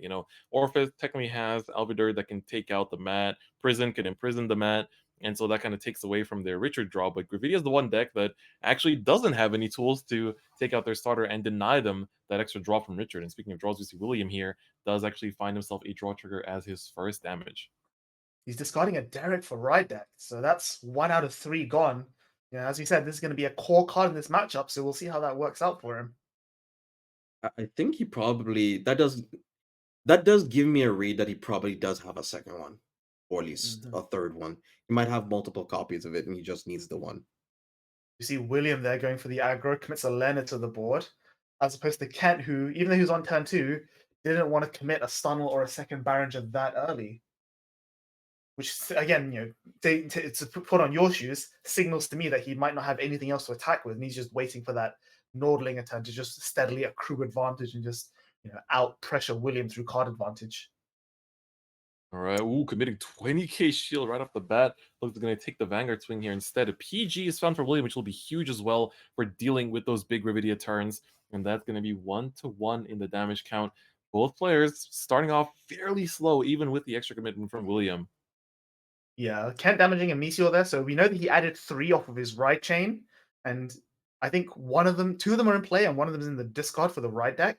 So he's a total of 5 Meteors currently out of the deck, which means he's playing 16 is not the end of the world. There's the 3rd Meteor discard for right deck, so after the 2 come out of the deck, that's going to be 8. So he's already half his Meteors through on turn 3. If he has another Persona Ride, then that's going to be a really, really thin deck very, very early into this game. And if he does get like 1 to 2, like after that Persona Ride, if he gets even 1 more, I think it puts him in a situation where he could end up using the drop 5 to the drop zone to retire even just the 1 to pressure him if he gets him at high enough, if gets William at high enough damage. For sure. Like, I think there's almost even argument to say maybe drop 3 this turn just for the crit, just like, really pressure William. Because one thing that is important about the older version of Bruce is that compared to the newer versions, with say the Queen Lu and the Brian and all these cards, is that the new version can spend counterblast a lot more effectively between tactics or the grade 1 that can counterblast 1, put 2 into soul, call 1 out. Like every piece of counterblast you give new Bruce is more that they can play with, whereas old Bruce doesn't abuse counterblast as much. So maybe that's kind of what Ken is going for here. He's saying like, okay, I don't mind giving you a bunch of damage because I know that it's much less likely to come back to bite me. That's absolutely true. And another thing is that, like here, by committing the 3 Meteors on turn 3, you know that William's going to be sitting on grade 3 Bruce, like not really doing much until the final rush turn. So that's another turn where you can go for the 3 commit and keep pressuring and trying to get him out of the game. Like, he drive checked the PG, but if you can get the PG out here, that's also not bad because that means that's 1 less for the later turns. And if you can keep Persona Riding, keep finding these Meteors, keep drawing more cards, you might just be able to blow William out the water before he sets up, or just nerf his first final rush turn. Exactly. The more pieces your opponent has to guard with, the less they can have on the board. 5! Final. Whoa! He said, Whoa! I am destruction. I am destructo, mommy. Hear me roar. I will drop meteors on you. Holy, that is impressive. He knows the PG's in hand. And I hope this works out for him. He's going to get like double crit and just have 5 damage on his rearguard column? He said, I believe. We'll see. And Eden goes down there, so only 1 of 2 that William is playing. This is nuts. What this does signals to me now, we're going to keep playing the game. There's 1 crit or 35k on the Anna. That 35 to start another trigger shows a Meteor. Nope, just the Meteor. The Meteor's fine because it means he's going to Persona Ride next turn and have 3 Meteors to play with, which is still exactly where he wants to be. Yes, like I was saying, like, again, signaling, like, dropping 5 signals to me that he has another Persona Ride, so he can go for 3 next turn. So I think it's a calculated risk that he's willing to take. Just like, say, by dropping 5, he forces the PG right now, which means that next time when he Persona Rides and plays the Meteor from hand, and he drops 3, it's going to be 38k 2 crit that William is going to be, unless William draws another PG, it's going to be much harder for him to guard. So the damage comes down, trigger, and another blank. Is that a Derek or is that's a Leonard? Okay. A Leonard and a Derek went to the damage. He discarded 1. So there's like 1 more Leonard that he has access to in play. Yeah, that is. That's gonna be tough. I think if I'm William now, I'm praying that that Derek comes up, but that last Derek enters my hand by the time I hit turn 4, if there is a turn 4. That is a crazy risky play that Kent did. He probably has like maybe 1 or 2 more meteors in his hand, and I guess he probably read that, I filtered through almost 10 meteors already. Might as well just try my luck and see if I can get something, and he was rewarded. That's Yeah, for sure. wild. Also, in terms of tempo, like for this next turn, oh my god, it's just Bruce. Surely it's to rear. Surely it's It to rear. has to be. Has to be rear guard. Does that Perfect guard. not hit? It's a 15. It's 13 on 15. No, No, he hit hits Vanguard. Whoa, that is Wow. giving Kent the damage to go for another meteor play there is kind of scary. I mean, he didn't commit any rear guards, so he's not in any danger of having his final rush like combo being disrupted. It's But a pop 128. It's a pop 128, 38 on Persona. Like that's still huge. Yeah. Or he could just not even use it at all because he still has the PG anyway, right? Because yeah, it he puts just it. wait. Yeah, he could just like wait and chill till his opponent takes his Bruce turn and then punish him for committing. I think that's. I mean, I would still want the Persona right here just for the draw Oh. too, going into Bruce's final rush, which I think he's gonna do. Yeah, of course. But I think he just doesn't use any meteors here. Just like You juice. just take it uses nothing. slow, yeah, for sure. I mean, he has the damage lead, he has the card lead, he has the tempo lead. It's you know, like when the Bruce player just says ride, swing, pass. That's I think you can allow a smile to appear on your face. Oh, you can definitely allow it. That is a good sign indeed. I still wonder if Kent might commit the 1 meteor here. Like, because I think with him going for 5, I've just been thinking about this the whole turn. I was like, his hand must still have plenty of meteors to boot, and that's why he was so like trigger happy to commit the 5. Because he's like, well, I still have like 3 in hand. Like, I'll just commit more next turn, and then I can get away with like burning 1 here. And then next turn still have 3 queued up, and that's just gonna be enough for the rest of the game. And Yeah. I don't know. The only concern is that he's not playing any wells in the main deck, so all those meteors clogging his hand. The only way he can get them out of there is just by playing them manually, and like 3 meteors in hand is over the next 3 turns, and unless you can make a lot of pressure with the existing meteors you have now, Bruce taking 3 turns is a lot scarier than Gravidia taking 3 turns. Oh yeah, he's gonna play 1 from hand here. Does he soul charge? Does not look like. He will. Okay, a meteor will go into the soul. That's not bad. Did he need to soul charge? I think he had 3 soul for the Barringer, right? I think so too. I guess maybe he just wants to deck them a little bit further. Dig into those triggers. It's working out so far.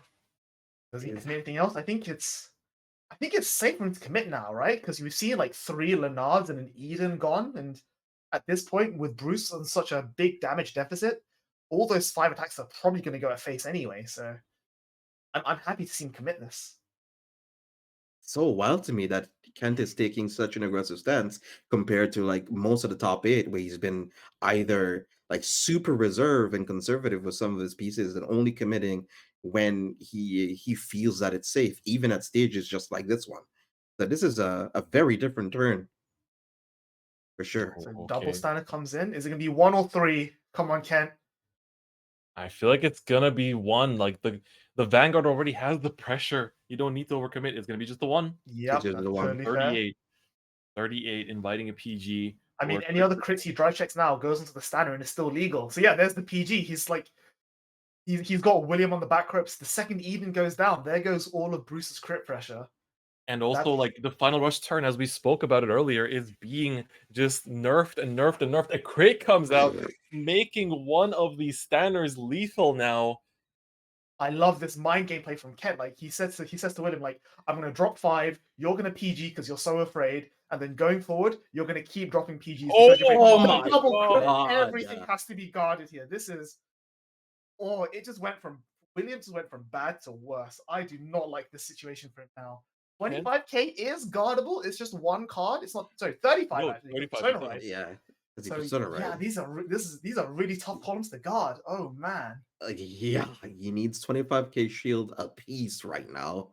And then even if he does end up surviving this turn, he'll only have access to like 2 cards left over. So he won't be able, like outside of having a Derek, there'll barely be any way for him to get back into this game. It's not over yet, but he'll need to hit hella well for him to survive this. Yeah, I think 2 cards is exactly right. He has 7 cards in hand, and each of these are at least 2 card guards. So he has at most 3 cards before his draw. No, he's taking it. This is exactly what I was thinking about. Oh, Yeah. He has to take it, and he does. He Oh, needs the that's overturn. the heal. He puts the That's the heal. heal. Amazing. Oh my god. I The wanted to defensive talk about also this very- so bad. I want to talk about this so bad. Kent is putting William in a situation where it's like you can choose to guard these and have no cards in hand to actually do your final rush turn and then no chance to win, or I'm going to force you to risk, take the 6 damage heal and keep your pieces, but if you don't, then I just win. And William there, he recognized that. He was like, if I guard both these attacks, I literally don't have much of a turn. I'm gonna like maybe Persona Ride, maybe draw an attacker, maybe be able to do something, but this is not gonna win me the game, and then Kent will just keep snowballing and win the game next turn anyway. So his only choice there was to take that, pray for that 6 damage heal, and now he has the parts and the pieces to actually swing with and accrue more of an advantage and try to claw his way back into this game. God, the level of interaction here between these two players, the level of dictating the pace of the game that Kent has had throughout the game is incredible. And this is Williams' only shot at bouncing back. Yeah, it's what we said about playing to the outs, right? There's the Derek. Yeah. Oh, man. This is the card we mentioned in this matchup. He's going to get a chance to look at the top 4 actually here, because it only gets to look up for how many open rear guards that the opponent has, and he's going to be able to either soul charge all of them or call any of them. So we're going to see which one he chooses. Yeah, definitely. Like exactly as you said, Chris. It's either guard all of this and then don't win next turn and then lose again anyway, or take the risk of losing to win the game. Over trigger comes down. That's not what you want to see. A heal and a full dive. Oh my gosh. That's been a pretty weak Derek. That's not what you want to see, but that's the risk you take with this card. All right, Hellblast, full dive, gonna draw a card and call something out. It's gonna be another Marjorie, so his hand is gonna be very big after this turn. Double Marjorie turns are pretty huge for both aggression as well as being able to draw so much in one turn. So now he has Persona Ride, he has Persona Ride, full dive, and double Marjorie. So these are like 43k Marjories that are restanding with the Dobers that can buff them to boot. This is pretty huge. Well, you know what else is pretty huge? Kent's hand. Oh dear. This is so. I'm thinking of the attack pattern here. I feel like you start with the right Marjorie, you boost and don't use skill, and then you swing with the left Marjorie, taking the PG. Dober buffs one of them, and then Bruce swing buff with Dober. No, he's actually going to use this one. Okay. I mean, it's more or less the same power wise over the turn. Portable would have been so nice. Rather than you spread it across the board, which is a bit more evenly. So like, yeah, he can then boost with the other Dober, get the 10k, and then still use the other Marjorie to like eat the PG. Not seeing portable really hurts because he could have like taken that over trigger that he soul charged to help defend, but or even the PG that he's about to put in with the Marjorie. Exactly right. Exactly. But I think this is still really solid because like these, like I said, these are 43k columns, and Kent only has Kent's seen his stunners already. He has a few triggers in hand, but taking one defensive is going to be huge here. Yeah. Soul charges another PG. Oh dear. 43 plus the Dober is 51. All right, full blast. Hellblast full dive is being soul charged from the Marjorie. Not many other triggers going in, which is what you want for William. A front here would blow this wide open, I think. I agree. Keep in mind, Kent, we've seen him, have a big hand last time as well, but what happened there? He had to take it and pray for 6 damage heal. Like, Kent, literally, he went through this experience like, William, I'm sorry, you're going to have to go through it too. And both of them have literally had the exact same outcome. And when this happened to Kent in top 4, he won the game. Will it be the same case for William? I think it's not that bad for Will Kent because we did see him drive check a PG not too long ago. So worst case scenario, you can always PG the Vanguard's crits on the rears. I feel I want to eat everything and go PG Vanguard and then maybe PG the last attack. I think that's what I feel in this situation. Or at least like guard one of them, maybe eat Vanguard and then guard the rest too. But then this is kind of risky. I think it's just you either eat one of these or guard one of these. The thing Yeah, I with think taking if I'm Vanguard is like we've seen the OT come out, and I think we've seen a couple crits, and he does Yeah. play Rainbow, but it's still like you don't want to have the small off chance that the last 2 crits in the deck are right up top there, hmm and you just get blown out by that. So So PG it's Vanguard risky. for sure. yeah, and I think you guard one of these while you still can, and then hopefully like then just take the other 2. hmm But yeah, and, again, like even though Kent's hand is quite huge, again we have to assume that there's quite a few meteors clogging that up. So the shield value in his hand might not be as high as we think.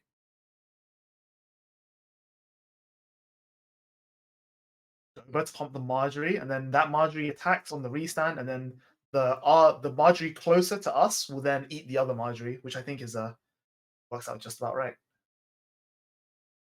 hmm And does keep on letting William farm a bit of hand here.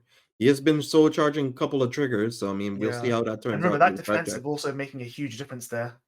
hmm It does Like allow Ken to use a little less shield. Yeah, 2 crits with 30k shield makes him 53 on the defensive, which was just about enough for that attack. And theoretically, with that defensive, he could even consider guarding with this hmm without the PG. Because Right. this is only what, 33?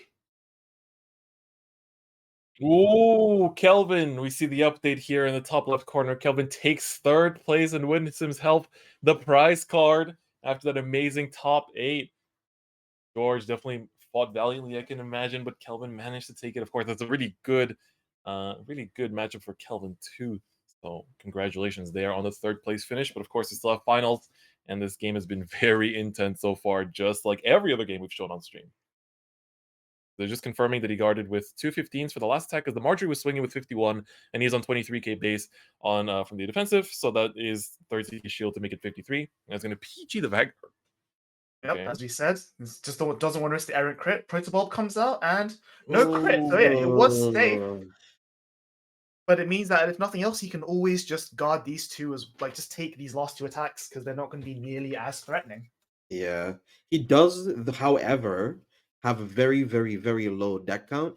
So he might want to try to avoid decking out as well, because he only needs 1 CB this turn.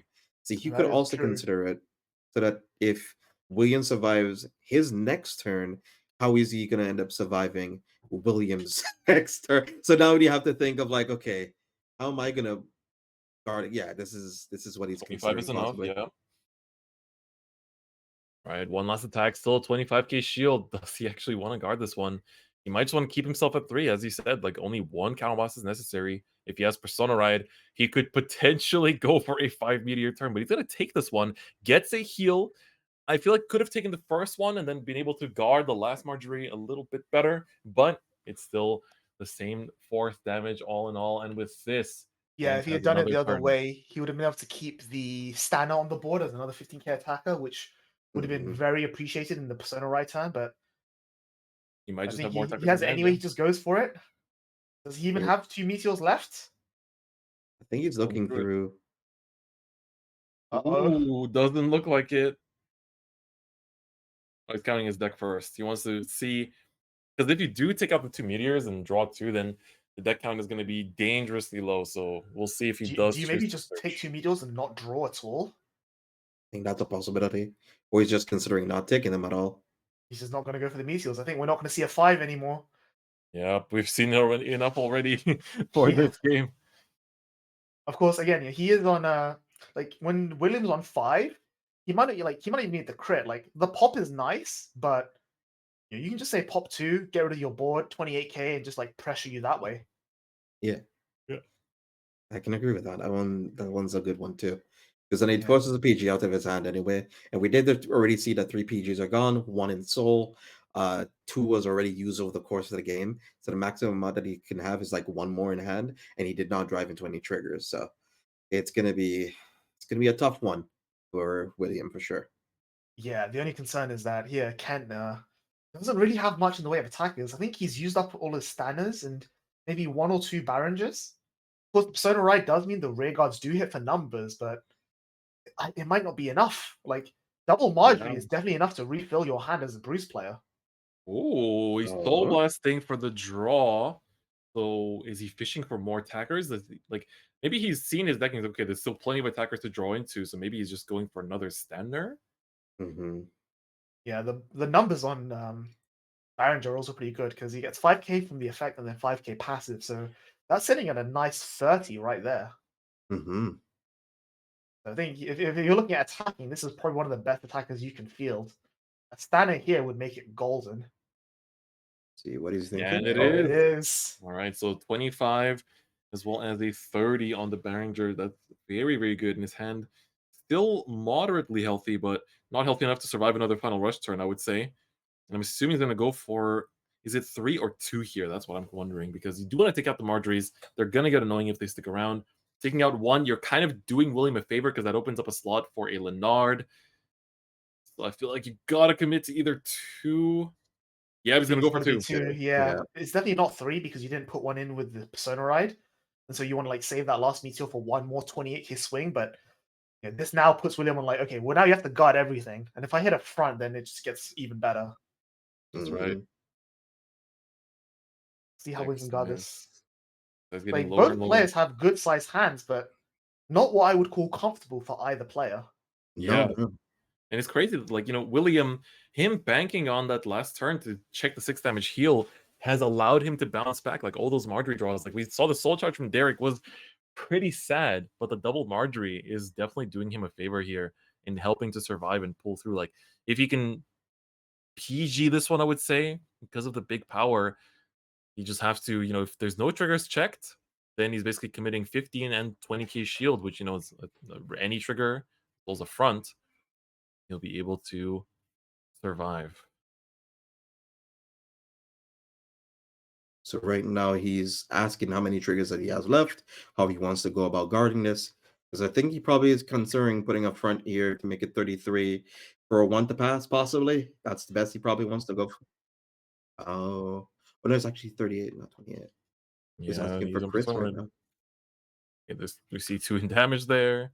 There's, of course, some in the drop. 5 crits out so far. Yeah, I think if I'm William here, I'd rather know about the fronts because those are what's going to kill me. Yeah, that's true. That's true. Yeah, it's 128. So front trigger is 33, So then 15, 45. So the front and crit from William to guard here puts him on 53, which is 2 to pass for Kent. Yeah, that's would I would take that risk. Yeah, or rather, I think he has to take that risk, right? Yeah, he's no choice to. I think it's either that or a 1 to pass. I think 1 to pass is also fine as well, but it's risky because he has like 5 or 6 cards left in hand. So that's 30k. It looks like. 40.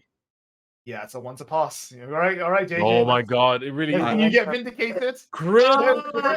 It's awesome, This is the risk that William was willing to take, and this is the payoff for Kent. Giving all the effects to Vanguard. Second check. Reveals a grade 2, but that's enough. Let's see that 6 damage check, and it is not the heal. Okay. Kent from Singapore is your BRO 2021 champion after a long, hard-fought battle by both players. William, unfortunately, just a little short to survive, and Kent will take it all with his pure Gravidia deck. Going all the way throughout the bracket yesterday, going all the way throughout the top 8 cut, making it all the way out here as the champion. A huge congratulations. Let's see those claps in chat as well for the players today. What an incredible tournament. What an incredible showing at Bushiroad Rumble Online 2021.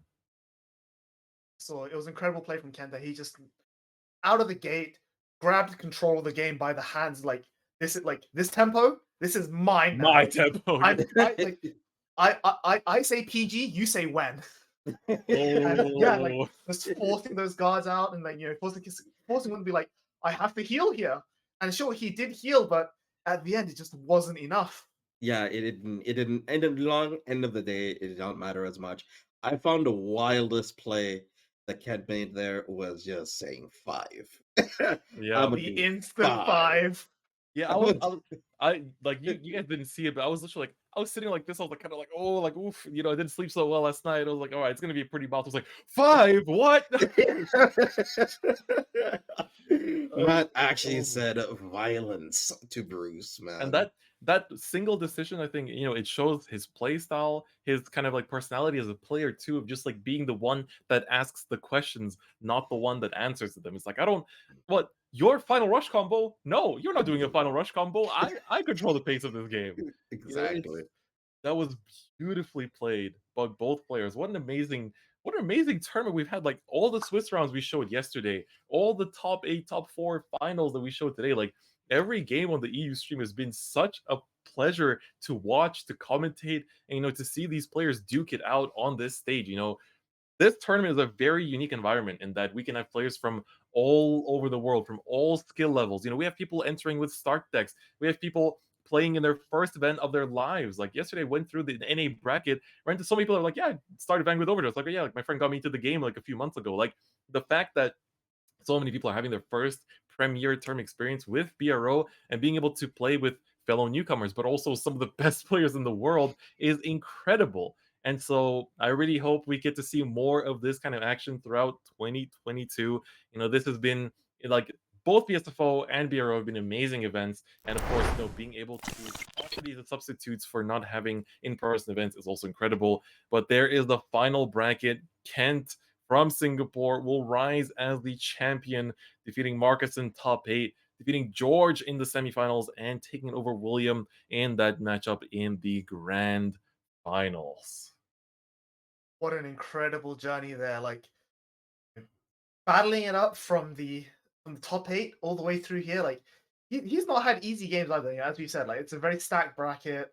Players who know exactly what they're doing. Their decks are tuned for the meta game, and I would probably just wants to have seen like maybe his top 8 game against Marcus playing Barrow, and like especially after seeing what he did in against George with it. Like you said, the 6 damage heal coming out of nowhere and him capitalizing on that, while at the same time in the finals being able to put himself in a position where, okay, sure, you can 6 damage heal like I did, but you can't like flip the system like I did.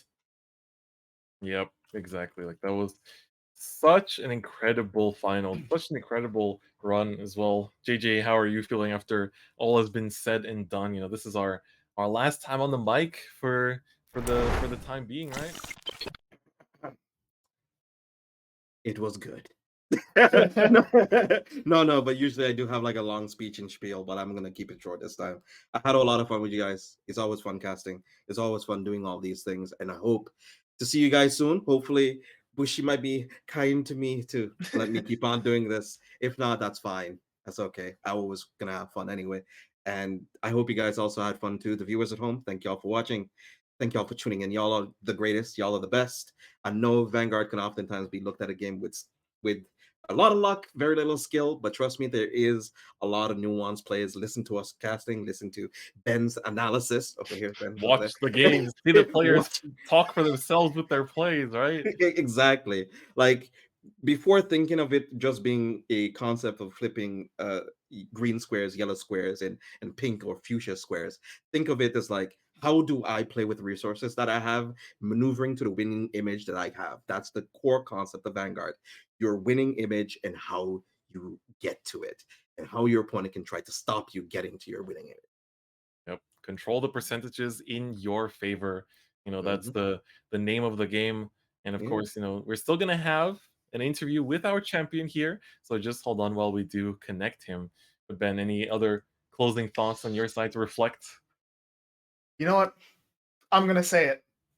Ooh. This has been the most fun of the 3 I've done so far, I think. Ooh, I've enjoyed this more than Premium and V Premium because, and here's the thing, right? People will say that, oh, I don't like Standard because over trigger. I don't like Standard because it's more simple. It's too easy or whatever. Like no, like we saw here, even though the decks are a lot more simplistic and the game plans are a lot more straightforward, the way you play the games, like there's so many little things you can do to impact the game. Like it's almost like playing a game of chess in a way, right? Like I'm going to do this thing on turn 1, and the impact of it isn't going to be felt until turn 4. Like these tiny things really add up. We saw, sure, the meta game might not be as diverse as it is in V or Premium, but even between the decks, like there's more options you can play. Like, you know, we see 3 different Bruce builds, 3 different Barrow builds, 2 different like whatevers. And sure, they're the same deck, but those little 1 or 2 cards is what really lets the player skill shine through. And that's just something that I don't think we get enough of in V or Premium. Yeah, I and it's will. I will also. I'd like to add. I'll give it to you, Chris, in a second. You'll be able to set us off for the interview. I will want to just one thing is that it is just set 3. It's Yeah. just set 3. It's only set 3. Yeah, that's It's crazy. just set 3. It's just set 3. We're That's it. barely over half a year into this format's lifespan. Like, imagine where we're gonna be a year from now. Like, it's Do you remember crazy. VBTO3 being this good? Do you remember VBTO3 being this good? I don't. Yeah, I mean, you're truly, he do be speaking facts though. Love him or hate him, but that it's just, it's really incredible. I think a huge part of why is, you know, we have this level of flexibility, we have this level of depth, is because the right deck allows for it. You know, you're not dedicating deck space to making sure you don't brick, because you'll never completely brick. You'll never be great stuck in this format. So you can dedicate the deck space for these techs that, you know, because the game also takes longer. Like, it feels like the games are fast, but they still have a lot of turns of back and forth, back and forth, back and forth. And you see more of your cards, you see more of your drive checks. Of course, there is a higher chance that you'll see your triggers, you see the over trigger that can potentially sway the game. But that also means that your deck building is so important in this format, because the little techs are more accessible because of how much you can go through that deck. And you know, in V and Premium, we started off with 50 cards, stand-up Vanguard. You know, we had 49, drew the 5, drawn to the 6. In Standard, that's -4 from the right deck. And so therefore, you already have more chances to see those techs, more chances for your deck building to be more impactful as well. And so I think no that's, one can complain about getting to play more Vanguard, right? Exactly. Like, I've loved all 3. I think for me the magic is that, like, every format we've commented, it almost feels like we've commented different games. Like, you know, like Premium is so different from V, and V is so different from Standard, and Standard is so different from Premium. Like, every format is so unique in its own right. They play so differently. I think that, you know, it's a blessing that we have so many different ways to enjoy the same franchise, so many different ways to enjoy Vanguard. Like, even, you know, if you prefer V, you can play V. If you prefer Zero, you can just play Zero. Like, there's so many different ways to love and appreciate this franchise for what it is. And I invite everyone to try all the formats out. You know, even if you're just a Zero player, it's possible to just, you know, try, you know, after watching BRO, these start decks are pretty easy to get. Even if you don't have a locals, you live in the middle of nowhere with like no card shops in like 100-kilometer radius, remote fight. That's what we're all here for. These players, some of the players that top throughout these 3 weekends, have never been to a card shop. They've just been playing through remote. They have made themselves legends through adapting to the current situation of the world, learning to play the game by just picking up product and playing through people on webcam, right? And you could be one of them. You could be one of them next time as well. And man, I do look forward to when we can have it next time, because I think everyone's been saying, you've been seeing the player interviews during the breaks. People are saying, like, even when real events come back, I want to see events like BRO. I hope it's the kind of like filler between BSF and BCS. And I think that all of us want to see these kind of remote events to continue and see what kind of other players that we don't normally see can rise to the top. That's it. That's the end of my speech. I want to hear from Kent, man. It's enough talking on my side. I'm losing my voice over here. Oh, Izzy, I think we're just waiting now for the final confirmation. Yep, so we're going to hear from production and when we can have Kent in here for the interview. Should be a nice time in Singapore. I think it's like just getting into the evening. It's like dinner time, so I'm sure he can enjoy himself a nice, you know, winter chicken dinner at the end of it all. Definitely deserves it. All right, so let's see. We're not getting any feedback from production for the time being, so I'm going to assume that Kent is not ready. We also do not hear production for the time being, so we're going to have to see once Kent has prepared and is good to go. I think they're also just making sure with right, the judges that everything is okay, you know, in terms of the layout, and that we can actually show him properly on stream here as well. So hold on with us just for a moment. So while we wait for that, let's play a game. Throughout the last 2 days, if you had to pick one highlight, one moment, what would it be? Peter, I was thinking the same thing. Actually cheating. Actually cheating. I'll make it up to you, and I'll go first. No, you're gonna say the one I want to say. That's I don't think I will, because like for me, it's one thing that I think really encapsulates like what D is all about. is I think it was round 5 yesterday. We were watching one of the pure Gravidia decks play, Yeah. and we were talking about like, oh, is he gonna drop 1? Is he gonna drop 3? Is he gonna drop just 2? Like, we're talking about how many meteors he could drop to get his effect, and he only drops. We spent like 5-10 minutes talking about it, and he only drops 1, and we're like, okay, he didn't drop 3. That means this. That means this. That means this. He only dropped 1. That means this. That means that he can do this. He can do that. And we went off like 10 minutes, I think, about like what this means, what he has in hand, and stuff like that. And it was just like over the next 2 turns, everything we said literally played out. Like, yes, he dropped only 1 because he had another Persona Ride. He Persona Rides. Okay, he got it this way because he probably has another like Stanel. Down comes the Stanel. It's like, yes, this is exactly what I want to see. Like, it's like you open up your third eye and you see the path like in the like the matrix. Like, okay, that's it's like the place connecting. Exactly. Yeah, like the green lines like coming down. It's like boom, you just follow that path. It's to me like that was just so rewarding to see. Like, yes, okay, we're all on the same page. Like, even though it's all even though we can see what the right line of players and like what the quote unquote good players, the fact that you get there and you still have to go through the actions, it's just so enjoyable. Yeah, absolutely. Okay. I think the other part of that is also the fact that for the Buff Saga players, a lot of them were basically playing with like Start Deck Plus, coming into just running with basically a brand new just like running with a deck that is very budget and easy to get into. But we'll come back to our highlights a little bit later because here we have our champion for today, Kent. So let's bring him up. Let production bring him up for the interview. So I think right now the stream does not see him just yet.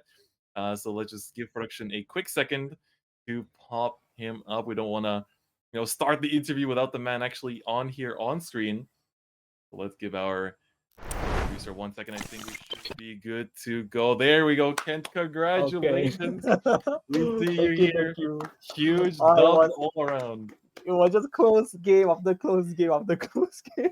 I can imagine. How are you feeling right now, dude? You are the champion for the EU region.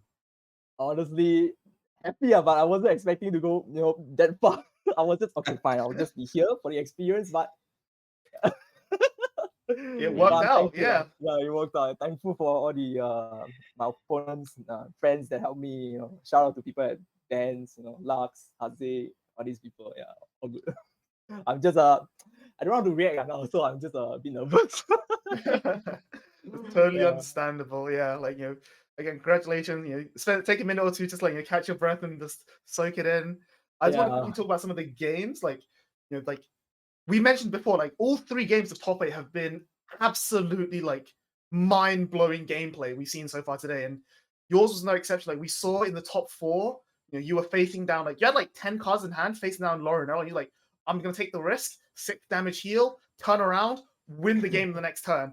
Like, and to go from that to having your opponent go like, okay, I'm gonna 6 damage heal and maybe try and go double Marjorie and win the game as well. Like I can't imagine what's going through your mind. Like, like a combination of fear, deja vu, like, oh no, not again. Like, oh, what should I do now? It's like when the over trigger came out, I was just like, yeah, it's fine. It's fine. It's fine. It is what it is. Yeah, but you managed to pull your way back. So that was again like I can't say enough how impressive it was to just watch like that back and forth gameplay. It just to me it just exemplifies the heart of the standard format. Yeah, honestly, what's going in my mind at the point of time, I just have faith, honestly. Honestly, I don't know how to explain, but it's also hard to predict what will happen, but you just gotta believe, Yeah, you just gotta believe. Just play your cards properly, think properly before you blast anything. Yeah, talk about blasting actually. Yeah, because my only mechanic is the rocks, and if I anyhow blast them, then that's it. That's my only mechanic in the deck. Yeah, so I'm glad it worked out. Yeah, it really did. One thing I want to ask as well is like in the finals game, we were just kind of sitting there talking like, okay, turn 3, he might commit 3 rocks, for the crit pressure, and we're all like 5. What's going on here? Like you took like that game, it felt you're already feeling like ahead. You're snowballing a little bit, but it felt like you just took the tempo of that game in your hand on that turn 3, and you didn't let it go out of your grasp for the rest of the game. Like, what made you decide to like go for that big commitment on the turn 3 there in the finals? Well, what was his damage on my opponent at that point in time? I think it was 1 or 2. One or One or yeah, I think it was two. one. Yeah. If I'm not wrong, my hand had 2 personas and I had rocks, so I'm not fearful that I won't be able to get my rocks next turn. So definitely I'll be able to push them with at least 3 to get the extra crit. So let's go all the just all in. If I'm not wrong, I do have Calculated rear risk. guards. Yeah, I do have rear guards. I do have the cards that on place as me Soul Blast 3, draw a card. So I'm not fearful of getting cards. And I know that this matchup, it doesn't necessarily need to be a long game, so I can just try and push. Yeah. Because if it's long narrow, then I'll really need to think carefully what to blast, because the more I take out, the more I personal right, the more I soul charge, the faster I take out. Then it will be just game over. Yeah. So if I'm not wrong, that's what going in my mind at that point of time. Yeah, totally understandable. But speaking of rocks and blasting, like I think it comes down to the question that everyone's asking: why rocks? Why pure Gravidia?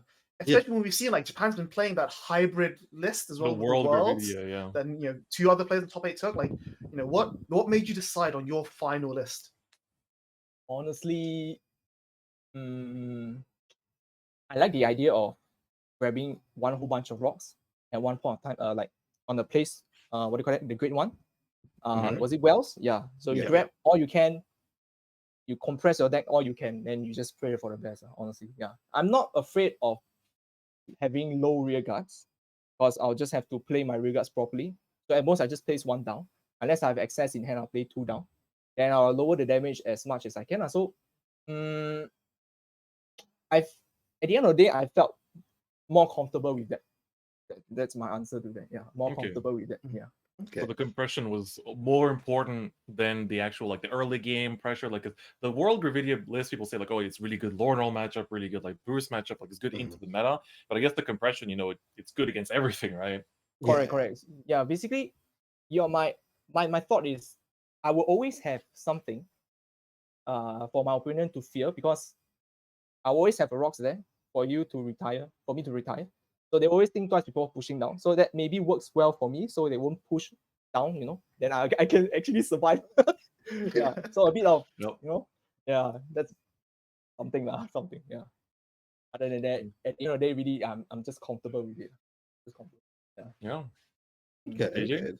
That's fair. So you did say that you didn't end up testing. How much testing did you actually do for this event to come to this decision then? I'm like, how many hours did you have to clock in? What were some of your worst matchups that you feel that you really needed to practice for? I've been participating actively at my locals, Ponies. So that's where I get my practice from, honestly. Quite new to this. So I do have my friends to play test with me, Lauren Arrow especially, because I feel that matchup is the worst, one of the worst. Barry Magnus as well. And I'm fortunate enough to have met players that can actually pilot these decks well. So from there, I know how to conserve, when to push, and when not to push. So, and a bit of luck, definitely. A bit of luck. Okay. Yeah. Okay. I mean, like most of the matches that we've seen, it's either you've been either dominating via control, via either extreme aggression when you were ahead by the last finals, as an example. So it's really interesting to see that somebody who plays so conservative can swap over. Was it always like that for you, or did you feel like, oh, I really, really needed to practice, or was that always your play style? Not really much of a practice. It's more of what's happening at that point of time, because it's very situational. Sure, I can blast 5, but why blast 5 when there's no point to it? Yeah, sometimes like if my hand doesn't have any persona right, any rocks, if I blast 5, that's it. I'm dead. So it really depends on.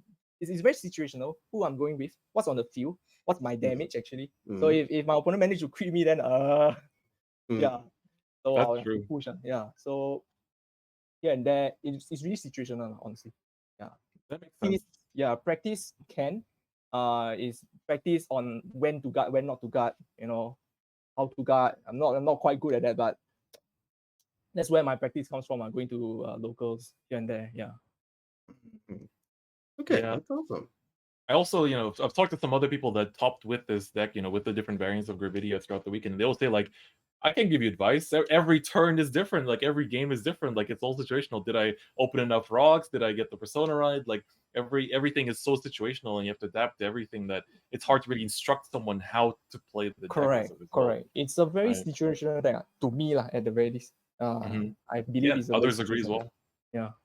So One thing I really want to ask as well is, like, now you have this, you're the champion of BRO under your belt. Like, the year just started. Like, what's next for you? Like, what's in the future? What do you have planned for future events? Like, what decks are you planning to look forward to as well? And, like, we have Springfest coming up. Like, what's next after this amazing finish?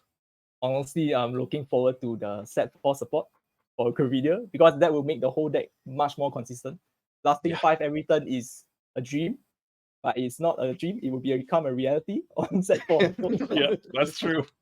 Just blast. Don't think. Just blast. You heard it from the champion himself. Spoken like a true hero. Yeah. Just blast everything. It became more consistent. Then Theros, no, I haven't got to play test with that, so that is something I'm looking forward to play with also. Because I mostly play Brungate. My favorite deck is Office. Yes, different fight. Office. Let's go. Yeah, that's my favorite deck. Hopefully it gets stronger, but moving forward, I think I'll just join more tourneys and get more experience. Meet more people. I mean, at the end of the day, Vanguard it's a card game. It's meant to connect with people, make more friends, and just have a fun time. Yeah. Couldn't have said it better myself. Absolutely.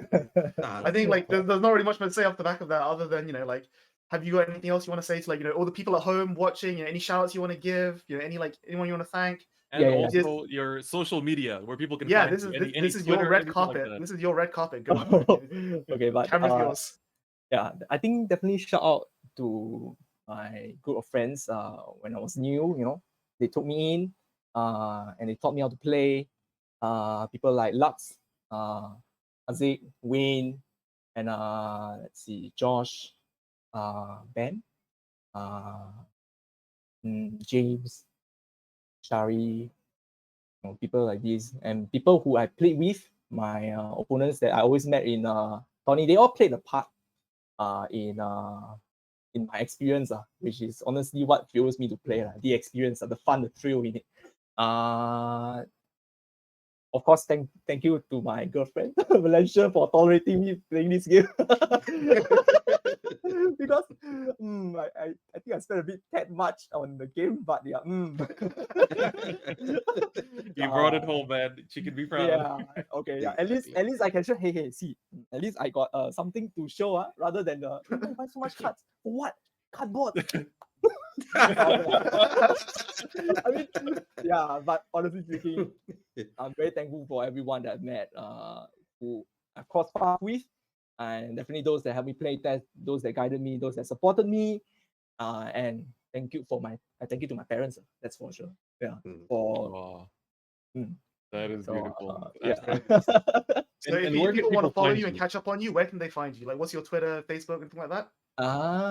Twitter, I guess you can find me at Kenticor, so KENTICORE. Yeah, I'll be there lah. So you won't see me posting much except for very lame content. So follow if you like. Give him the follow at Kenticor. You guys heard it there. You guys heard it there. Go, just flood his notifications right now. That he's the champion himself. Please no, I'll be shy. Yeah. Here. There we go. See this follow button? You do that. Bam. There you go. Yeah. All of you right now. Yeah, but awesome experience. Absolutely amazing, dude. It's been an absolute pleasure to talk to you as well. I think, the community can be proud to have you as a standard champion for the EU region. And I'm looking forward to seeing more from you, man. I hope we see you at future events. We see you back in this seat and another dub in the future too, because it's been a pleasure talking to you. Your plays are amazing. Watching you play was so entertaining. And I think that you gave the viewers what they wanted to see and more, honestly. Yeah, Yeah, absolutely. Once again, congratulations, and Yep. yeah, just I got one last thing to head say, held yeah. high. Yep, go for it. Space Mama Banzai. Let's go! But that's all. Talk to these people. And with that, though, thank you so much, Kent, for coming Thank through. you. It's been a great pleasure to talk to you. Once again, congratulations. Go enjoy your winner chicken dinner. I'm sure it's the evening in Singapore there as well. So enjoy Yeah. your time. Enjoy the dub. Enjoy the crown, the champion seat. And we look forward to seeing more from you throughout the year. It's been an absolute pleasure. So with that, I think we can come back to us, the casters, to send you guys off here for this tournament. Once again, thank you to Kent, and once again, congratulations. Thank you for having me. It's been an absolute pleasure. So, with that is going to be it, ladies and gentlemen. It's been an incredible run. It's been an amazing, amazing top 8, an incredible run for EU, for the BRO as well. And I think that, it's all the games were amazing. Every Swiss game, every top 8 game, I literally couldn't have asked for a better broadcast. I think we were blessed in the EU region with some of the highest quality games possible. I could not agree more. I think with one of the last mentions before we got into the interview of like one of my favorite games, I think it would have to still be round 1 for me, the Zorgnolia matchup versus who was there against again? It was Willista.